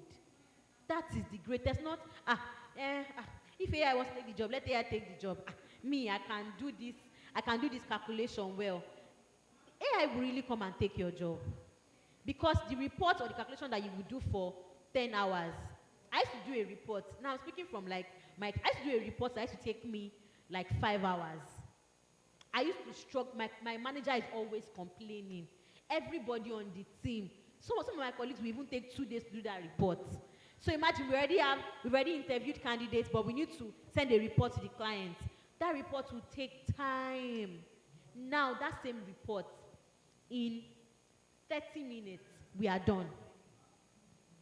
That same report, in an extra advantage. We now had a global meeting with our other colleagues from Kenya, Ghana, and everything. And I mentioned it that, that one of my wins, so usually, like I mentioned, human interaction too.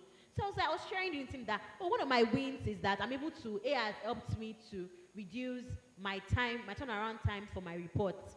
And then one of my colleagues typed and said, can you please share how AI helps you with this? Because apparently that my colleague is still struggling with the AI. So guess what? My colleague is willing to learn from me. But imagine I wanted to translate this into an earning opportunity for me. What do I do?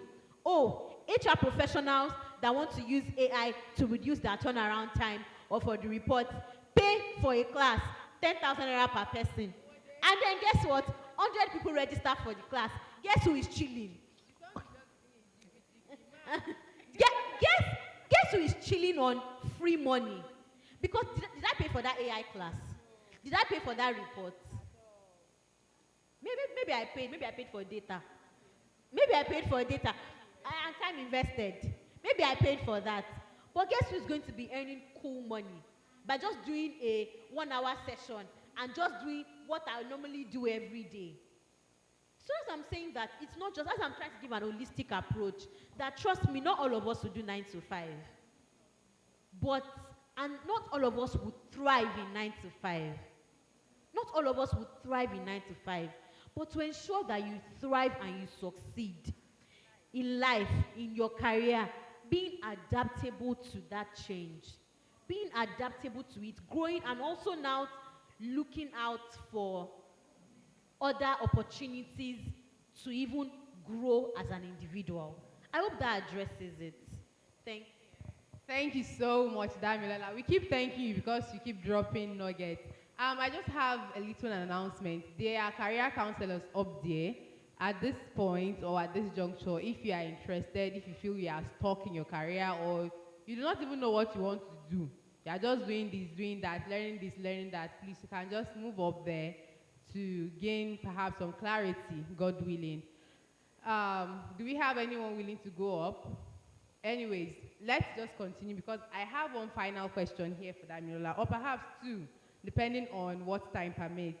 So when recruiting and hiring, what is it called now? Please, excuse me. When recruiting and hiring managers observe candidates over time, they begin to notice some patterns, right? Because now we are talking about mindset, okay? So some individuals consistently find ways to progress at work while some seem stuck or perhaps even regressing. What is this? Sorry, please. So what habits or mindsets separate people who successfully, progress and those that remain stuck? What mindset do you think does that? And then how do we, do away with such a mindset ourselves? Okay. Thank you so much, Aisha. Please, I hope everyone can still hear me. Okay. So I will give you these cheat interview question.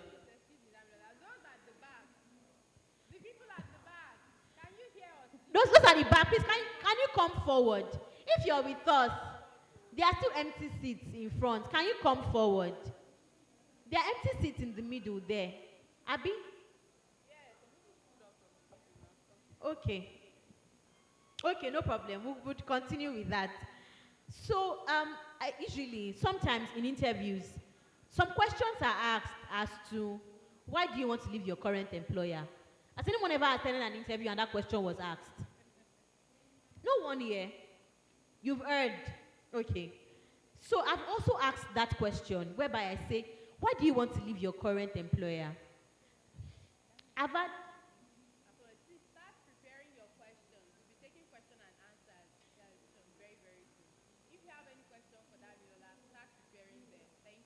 Okay. So some candidates have entered that interview and they've negatively washed their current employer. And some candidates have entered that interview with me and strategically communicated their challenges, but emphasizing more on why they want to do that job. So I would give you the two scenarios. And that's where mindset comes to play. Oh, hello. Okay, let me use Favor now. Hello, Favor. You're currently the HR assistant at Damilola and Sons Limited. Why do you want to leave your current role? And then Favor says, hey, so in the past 3 months, I've been owed salary in this place.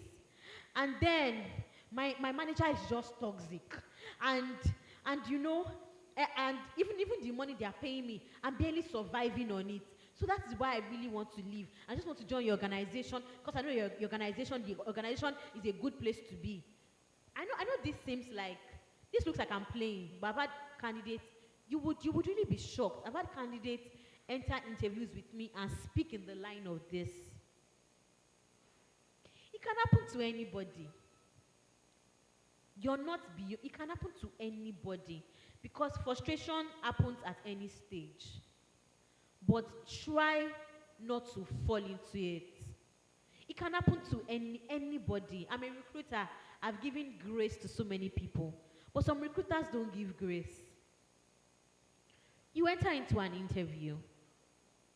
That person, I've seen the mindset the person has. I've seen that if an opportunity presents itself for the company to be cheated, just because this person wants to stay above the curve, this person will take the opportunity. For example, if this person was an accountant and the person said this, I can almost say that this person can tweak numbers to their advantage in the company they are going to. And that is how we pick mindsets. Surprise mentioned up there, she's currently studying wildlife and ecotourism management, but she's looking at AI automation. She has been doing it for 2 years. The mindset I can see is Surprise is willing to embrace challenges outside of our core experience. So if I tell Surprise, it's Surprise, we need you to focus on this. We need to focus on this responsibility now, apart from your core responsibility. I know that Surprise will be willing to take up the challenge. That is how we deduce mindsets during interviews. Going back to, why do you want to leave where you are? The other person that says, Damilola, thank you very much for that question. When I joined the organization, as an HR assistant, I had certain expectations which has been met by the organization, which in regard to my career growth. But now I am open to embracing new challenges, which I believe that the current role of an HR officer and my experience has prepared me for. What do I see? Indirectly, Favor has told me that, you see this role, I have outgrown it. Now, I want a bigger fish to fry, which I absolutely understand. I appreciate a growth mindset. So instead, what am I seeing? I'm seeing a growth mindset and not a complainer. I'm not seeing a negative attitude. So even though Favor is going through a lot, Favor is not showing that on the interview. So that is the way mindset comes to play. I liked so sometimes when you're asked, oh, what are your greatest strengths, for example, so when we say, I'm hardworking, I'm detail oriented, I am a team player. It's the team player that's even suffered the most. I'm a team player. I don't want to hear of that. Okay, you tell me you're a team player and you stop. So you tell me, oh, what are your strengths? I asked you, oh, sorry, what's your name? Emmanuel. Maro. Oh, what's an interesting name. I ask you, Maro, what are your strengths? And then Maro tells me, Dambrella, thank you for asking me that question. In my team members know they can always rely on me. What have I said? I've said reliability without saying reliability. My team members know that should the push come to shove, Damilola would jump in and ensure that the project is executed. Even mention, to blow my horn. Trust me, there's nothing wrong about blowing your horn in interview. Don't be shy. I don't want to say, blow your horn. Nobody will blow it for you. That horn, blow it. And I say, oh, to blow my horn, even about 2 months ago, my clients gave a company-wide nudge and acknowledgement of my efforts, where she stated that one thing she can go to bed with is Damilola would not stop until a role is filled. What have I told the hiring manager? I've communicated that I am relentless. I don't give up. I'm reliable. I don't give up. And trust me, would you want to employ somebody that doesn't give up on a project? Because challenges will come even in your place of work. So maybe, for example, as a digital marketer, you probably face a challenge while doing your digital marketing, maybe a digital marketing error. I'm not so vast in digital marketing. Okay, let me use graphic design because I just interviewed graphic designers.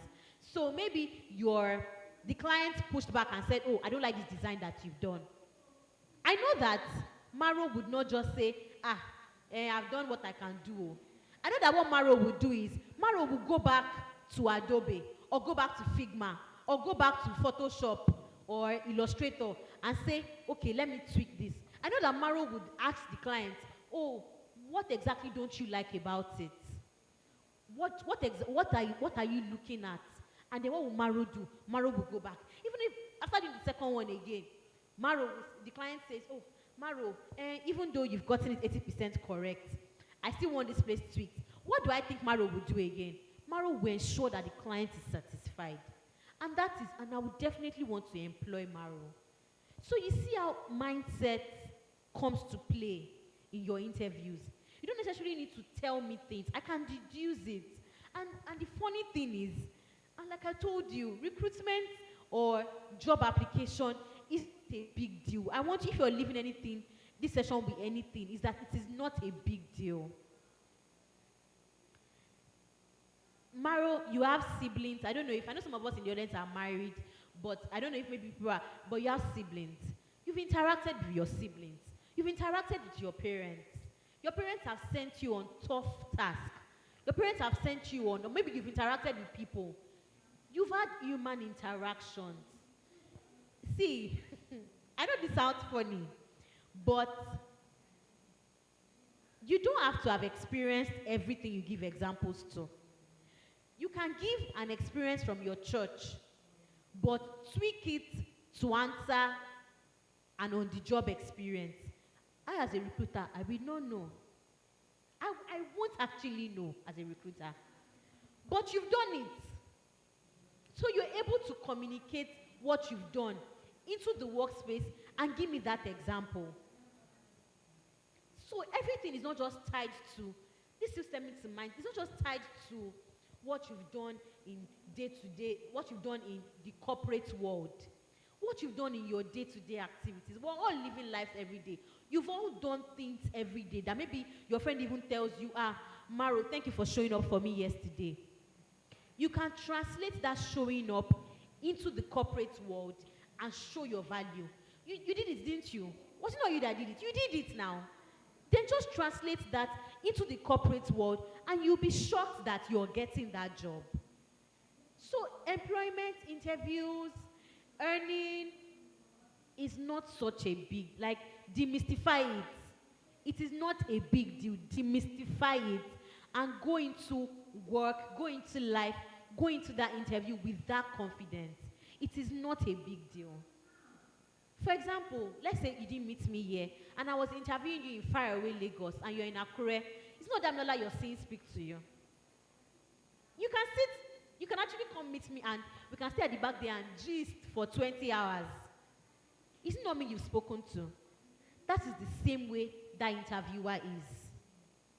It's just that at this point, quote and unquote, the person is with the power. But trust me, that is the way that interviewer is. It's just flesh and blood. There's no need to cower. There's no need. When you're playing with your friend, are you shy? No. When you're playing with your friends, you're not shy. Approach it, even though the interviewer is not your friend, but approach it the same way. Communicate your value. If you're telling your friend about what you've done, you say it, guy, I worked for this client. I did this, I did that, and the client really liked my job. The client even paid extra. Or, oh, I did this for my manager, I did this and this, and my manager even said, well done.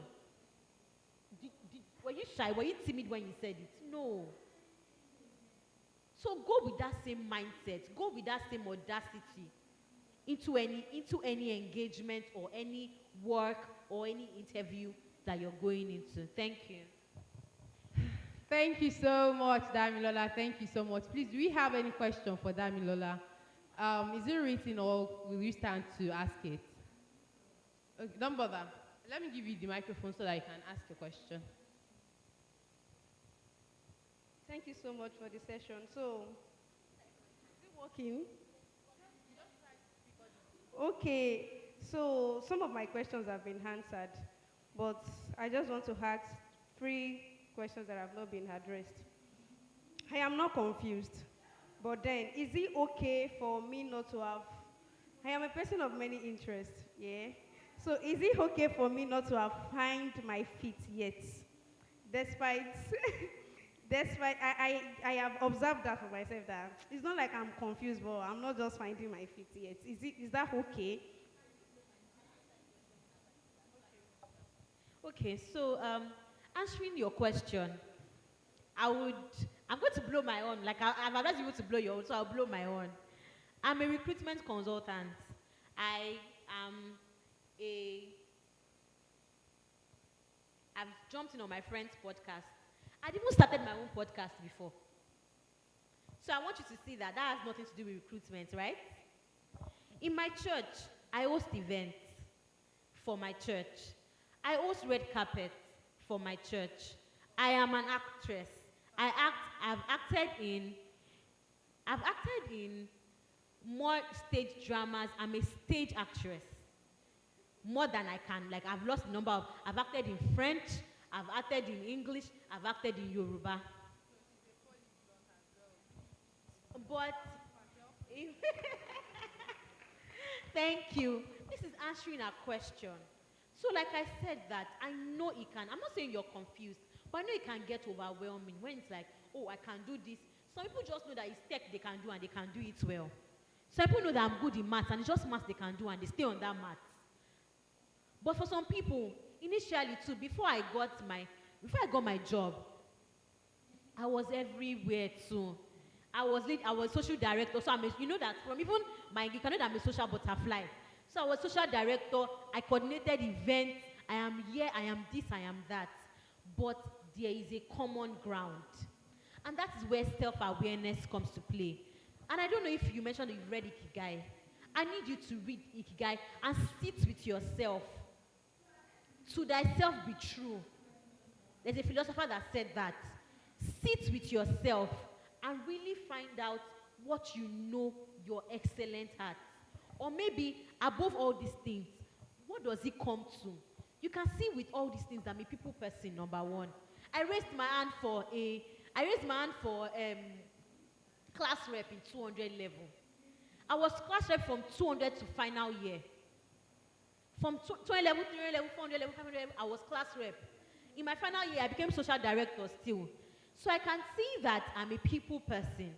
Then I see that, oh, I also like engaging with people. I am more of a hands-on person. And then I look at, I'm not saying that if a people person, HR is the way for you. Trust me, HR will test you. Even those people, you will have a rethink as to the people. So I'm not saying that, oh, once you're a people person, just go to HR. But find the underlying skill.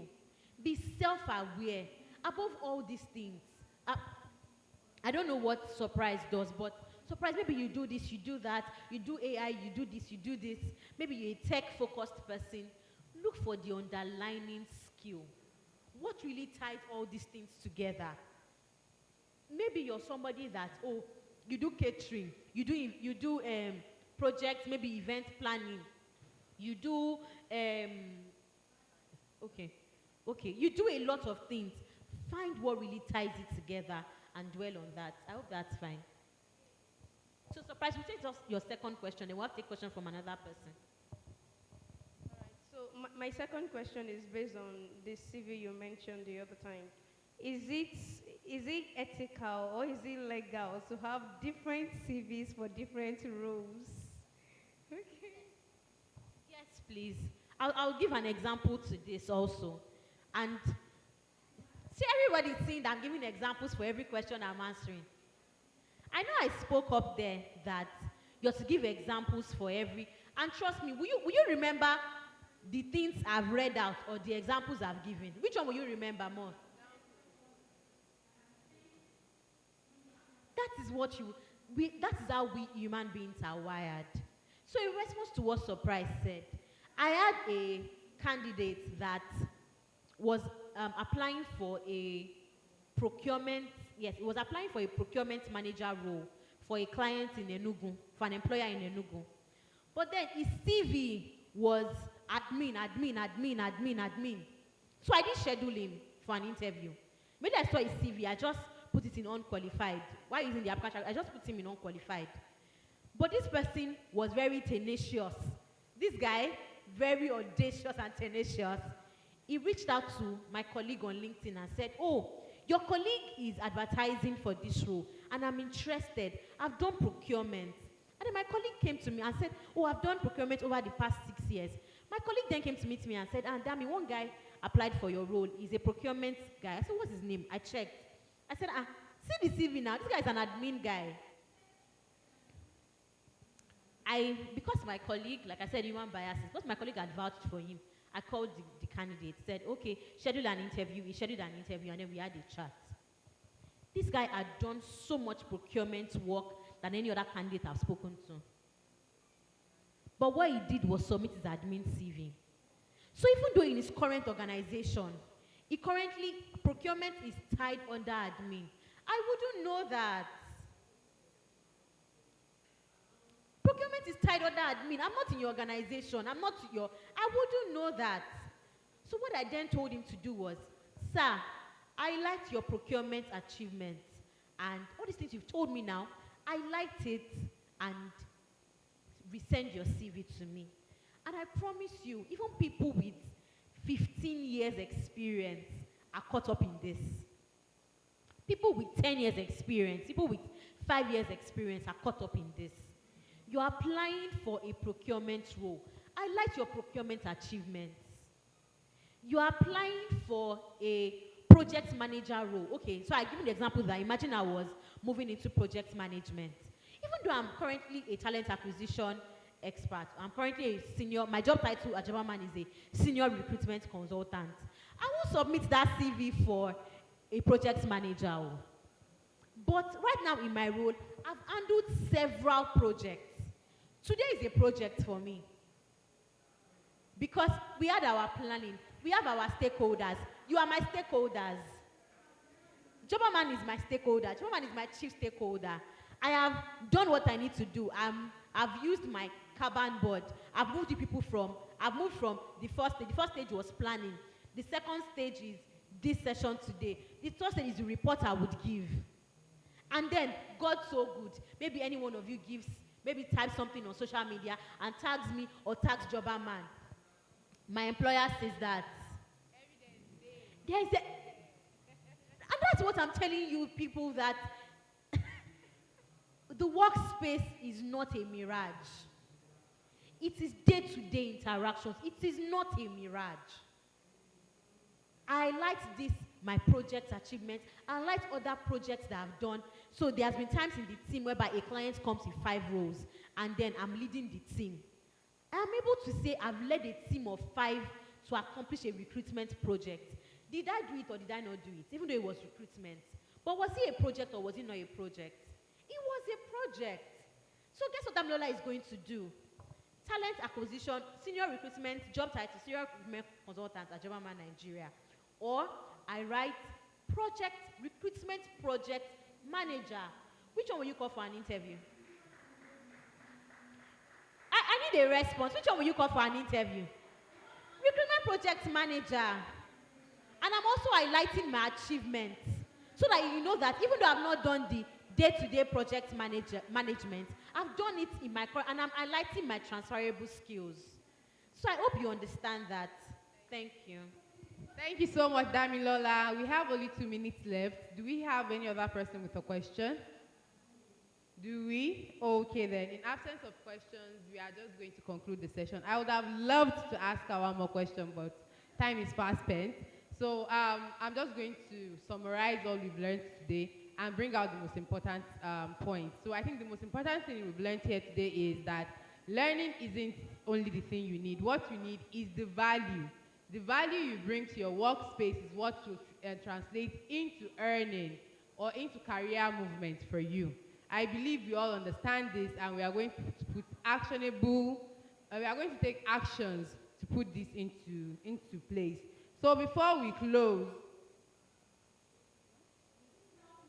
okay, we have someone with a question. We have just a minute left. I would have loved to, or should I? Okay then, I'll just come forward with the microphone.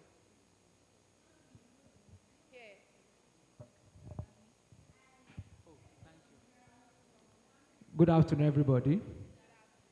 My name is Babs Karim. I'm a visually impaired fellow. I can't see, that's why I said visually impaired. So I have listened to all talks here, but my question goes directly to the last speaker, or the business consultant. Yes, the question is that I haven't learned the digital and everything. With the world we live now, the society we are, how best can person with visual impairments that has business-oriented or business mind, what platform can he or she goes in that business for him or her to have better relevance in that business? Because in our society, Yoruba do say, there is no business. See, so to that length, what platform with the digital world we are, what platform can visually impaired goes to have a relevance in their business? Thanks. Okay, thank you so much for your question. One thing I would like to highlight is, I'm speaking, you can just, don't worry, I'm looking at you directly, so you can just respond and I can get your answers. I believe you have a community. He's not hearing me. Can you hear me now? Leverage your community. And I believe, like I said, self-awareness. There's something you do that you do excellently. Announce this thing announce it in your community. Guess what? We have a lot of staff in Jobberman. But why was I chosen to come and speak today? It's because, one, my community know that I know my onions. I know what I do. I know recruitment is my bread and butter. And they know that I am able to communicate this value to people that need them. And that is why I am then brought on board to speak here today. So you have a community. What exactly do you do? Leverage it. Speak to them. Also discuss among them. Oh, this is what I do, or what do you also do? Exchange ideas. And if you need help, ask for help. I'm not just speaking to him, speaking to everyone. Whatever community you're in, and you know that, oh, I'm probably having a challenge in this industry, I'm having a challenge in this community, or I'm having a challenge with this particular endeavor, leverage on your community. Speak out, speak up. I will not be in the best position at the moment to say, oh, this is what I think you can, this is what I think you can do, because I'm not in your community. But you would get insider information, insider updates, insider approach into how to ensure that you are the top of the food chain. And if you need help, or maybe, because I know that there's, I really don't know the exact, the name has skipped me, but I know there's this dotted lines that helps you read. Am I correct? Yes, the dotted line that helps you read. Okay. Braille, okay, yes. The dotted line that helps you read, that's the Braille. You're able to then harness that, ask, but because time is fast spent, I would say that you should leverage on your community, ask for help when you need it, and I'm sure that you get directions to that. I hope I've been able to answer your question. Thank you so much, Damilola. Please, can we clap for her and appreciate her? And we are at the end of this session. Thank you, everyone, once again. And yeah, be seated. Or perhaps those at the front can just go to the back because people are coming back into the hall. And those that were seated here will need to be. Everybody, is it fine? Yes, everybody took theirs back. Okay, then that is perfect. Thank you so much. It was nice meeting you. Thank you so much, everyone. I wish you the very best. Said. Majority of us that have questions, our questions can be answered by people in our session. Probably someone that sat beside you earlier. So please let us network with one another to get the answers, okay? So does anybody have a question? All right, so in the absence of none, rather, we'd like to have the photo session already. Please, can we have the photographers on standby as we have the speakers as well as the moderators come up for their photo session?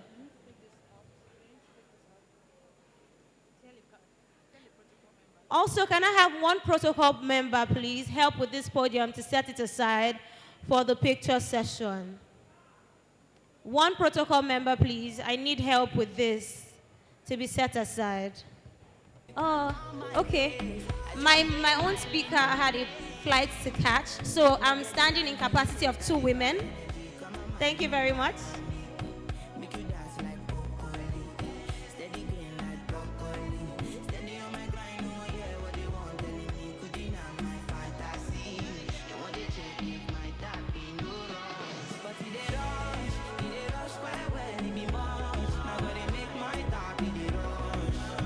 Thank you very much. Don't go yet. Don't go yet. Okay.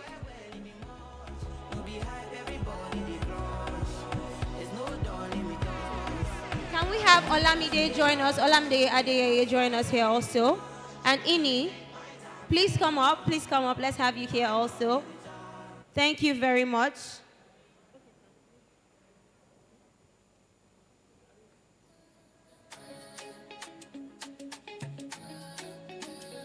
Can we have Oladoyin also join us for the photo session?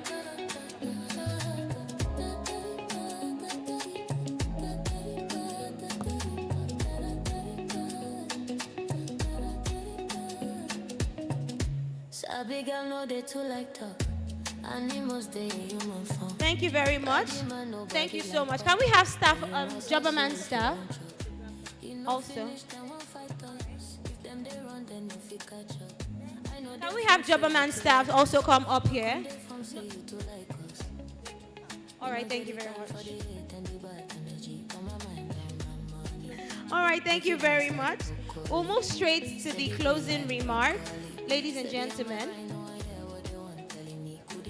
DJ, please, can we have more music? Can you turn up the volume a little? Thank you.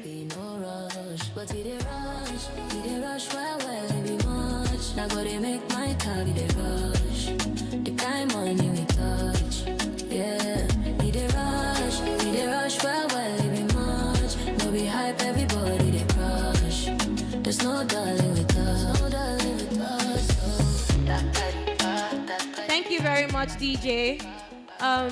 So before we have the closing remark, ladies and gentlemen, Jobberman Nigeria would appreciate your feedback, your honest feedback, this very minute. So the QR code will be put up for you to scan. Let's step aside so that they can have the screen. Please ensure you scan the QR code and give your honest feedback. Your honest feedback would be required immediately. So please, okay, we don't have the QR code yet.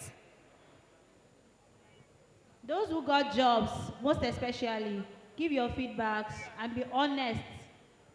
All right, in the meantime, please bring out the jotter that Jobberman gave us, all of us rather. Everybody has a jotter in their hand. Bring out your jotters. Everybody has a jotter in their hand. All right, check the jotter. You see the QR code on it. Yes. Please. How many of us have seen that? Good, good. So please scan it and drop your most honest feedback on this particular event. We want to hear from you. We want to know how to serve you better. So please, I see people are networking and taking selfies. Nice one. But please, let's scan the QR code and make sure that we drop our feedback on there so that we can serve you better and, of course, create more opportunities around your concern also. Thank you very, very much. And well done as you do that. Okay, as we do that, as we scan, please,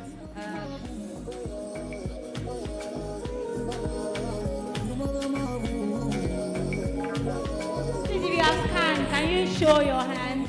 If you have scanned and you have started filling the feedback. I mean, I can see barely 5 people. Please bring out your jotters and scan the QR code on it. Ensure you are saying something, chat something, give us a feedback, give us a response. If you enjoyed the program, if you had an amazing fireside chat session, drop it there. If you enjoyed the entire event, of course, which I know you did, because some of us are still beaming with smiles, make sure you drop it on there too, so we know that we did our absolute best and you were satisfied with the outcome. If you've been positioned right also, make sure you drop it there. Thank you very much. How many of us have done that? Let's see a show of hands. Show of hands. You got a job, drop it there. Say, I got a job during my panel session. I mean, if you met a partner too. Business partners are beaming from this room. Okay, I heard some whispers here. She said, and marital partners. You know, it depends. A Jobberman wedding can be somewhere around the corner. We don't know. All right, thank you so much, ladies and gentlemen. After now, we'll have more refreshments, but please would like to have the closing remark. And the person to give us that closing remark is the amazing individual himself in the room. Ini Ikide, the Ed Youth Engagement and Learning Jobberman Nigeria. I know your hands are not too busy. Please A celebrate. resounding applause. In fact, a standing ovation. Stand up, otherwise we're not closing this event. Thank you very much. Thank you so much, sir. Please have your seat. Please let's put our hands together for amazing MCs. They did a very great job, very fantastic job. Please, we can do better, we can do better, we can do better. I'm not yet to really say much because I know a lot of things have been said already. But I want to use this opportunity to thank every one of you. Okay, we are super excited, to have every one of you come out today. A special shout out to every one of you. Thank you so much for coming out.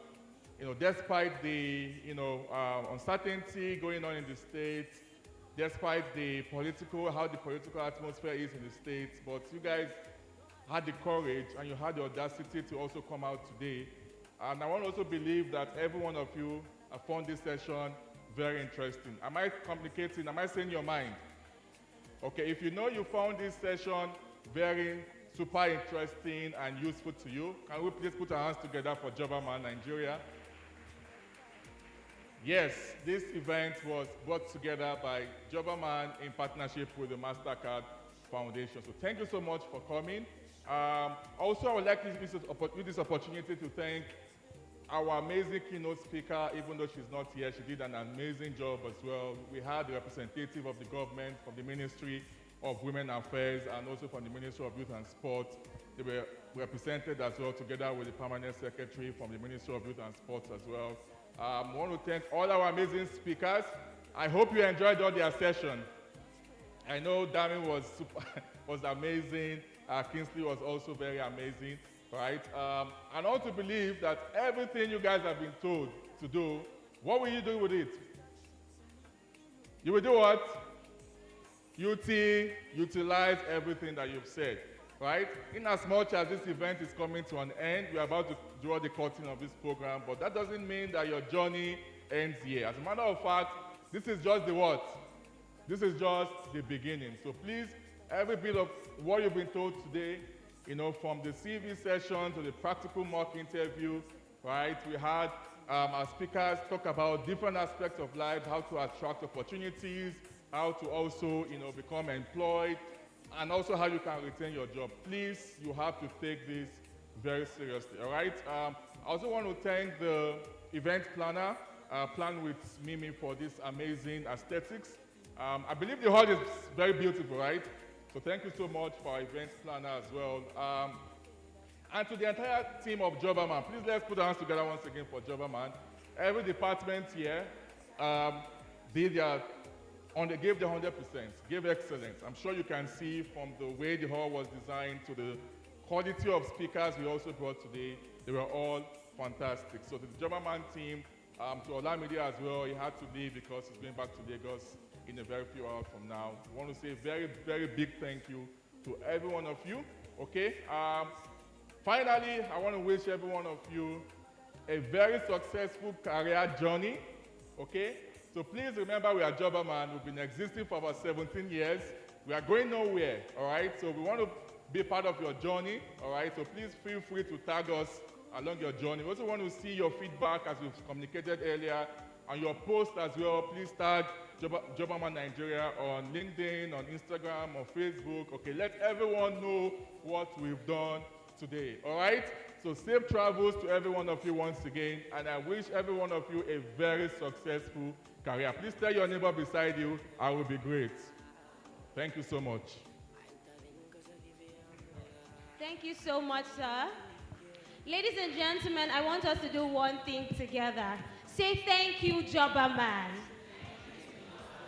Say thank you, MasterCard Foundation. Really, it has been an insightful one. We literally got the blueprints for success today at the Career Clinic Ondo. And I'm sure each and every one of us is excited about that. So ladies and gentlemen, we would like to address one particular thing. And of course, this beautiful lady here will be doing that for us. All right, thank you very much for your time, for your patience, for your attention. It's been amazing. Thank you for engaging with us. So I'd like to quickly chip in that if you have any further details you need about Jobberman, you want to know more about the courses on the website, you want to know more about the programs Jobberman does, you want to know about the good works of Jobberman, you can always reach out to me. My name is Adewoyin Adebukola, and I am a Youth Advisory Board member with Jobberman Nigeria, representing Southwest. So, of course, if you are in Akure, Ondo, Ekiti, wherever you came from, you can always reach out to me to ask any questions. Thank you very much one more time. All right, so ladies and gentlemen, the feedback QR code is still up here. You can also use this in case you've not given your feedback, and ensure that you say something, 1 or 2, 3 words to Jobberman Nigeria. We bring the curtain to a close on this particular event. Ladies and gentlemen, it was an amazing one doing this with you. If you enjoyed yourself, give us a resounding applause. Yes, please.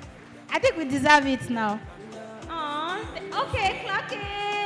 Thank you. Thank you so much. Of course, my name is Dr. Oyedamola Fawemi, and it was an amazing ride with you. And of course, I couldn't have done this by myself. I had this amazing powerhouse do it with me. Thank you very much. Adewoyin Adebukola is my name, best known as the Global Simi Satara. You can connect with me. I would like to meet with you all. Thank you very much. All right, thank you very much. And do have safe travels back.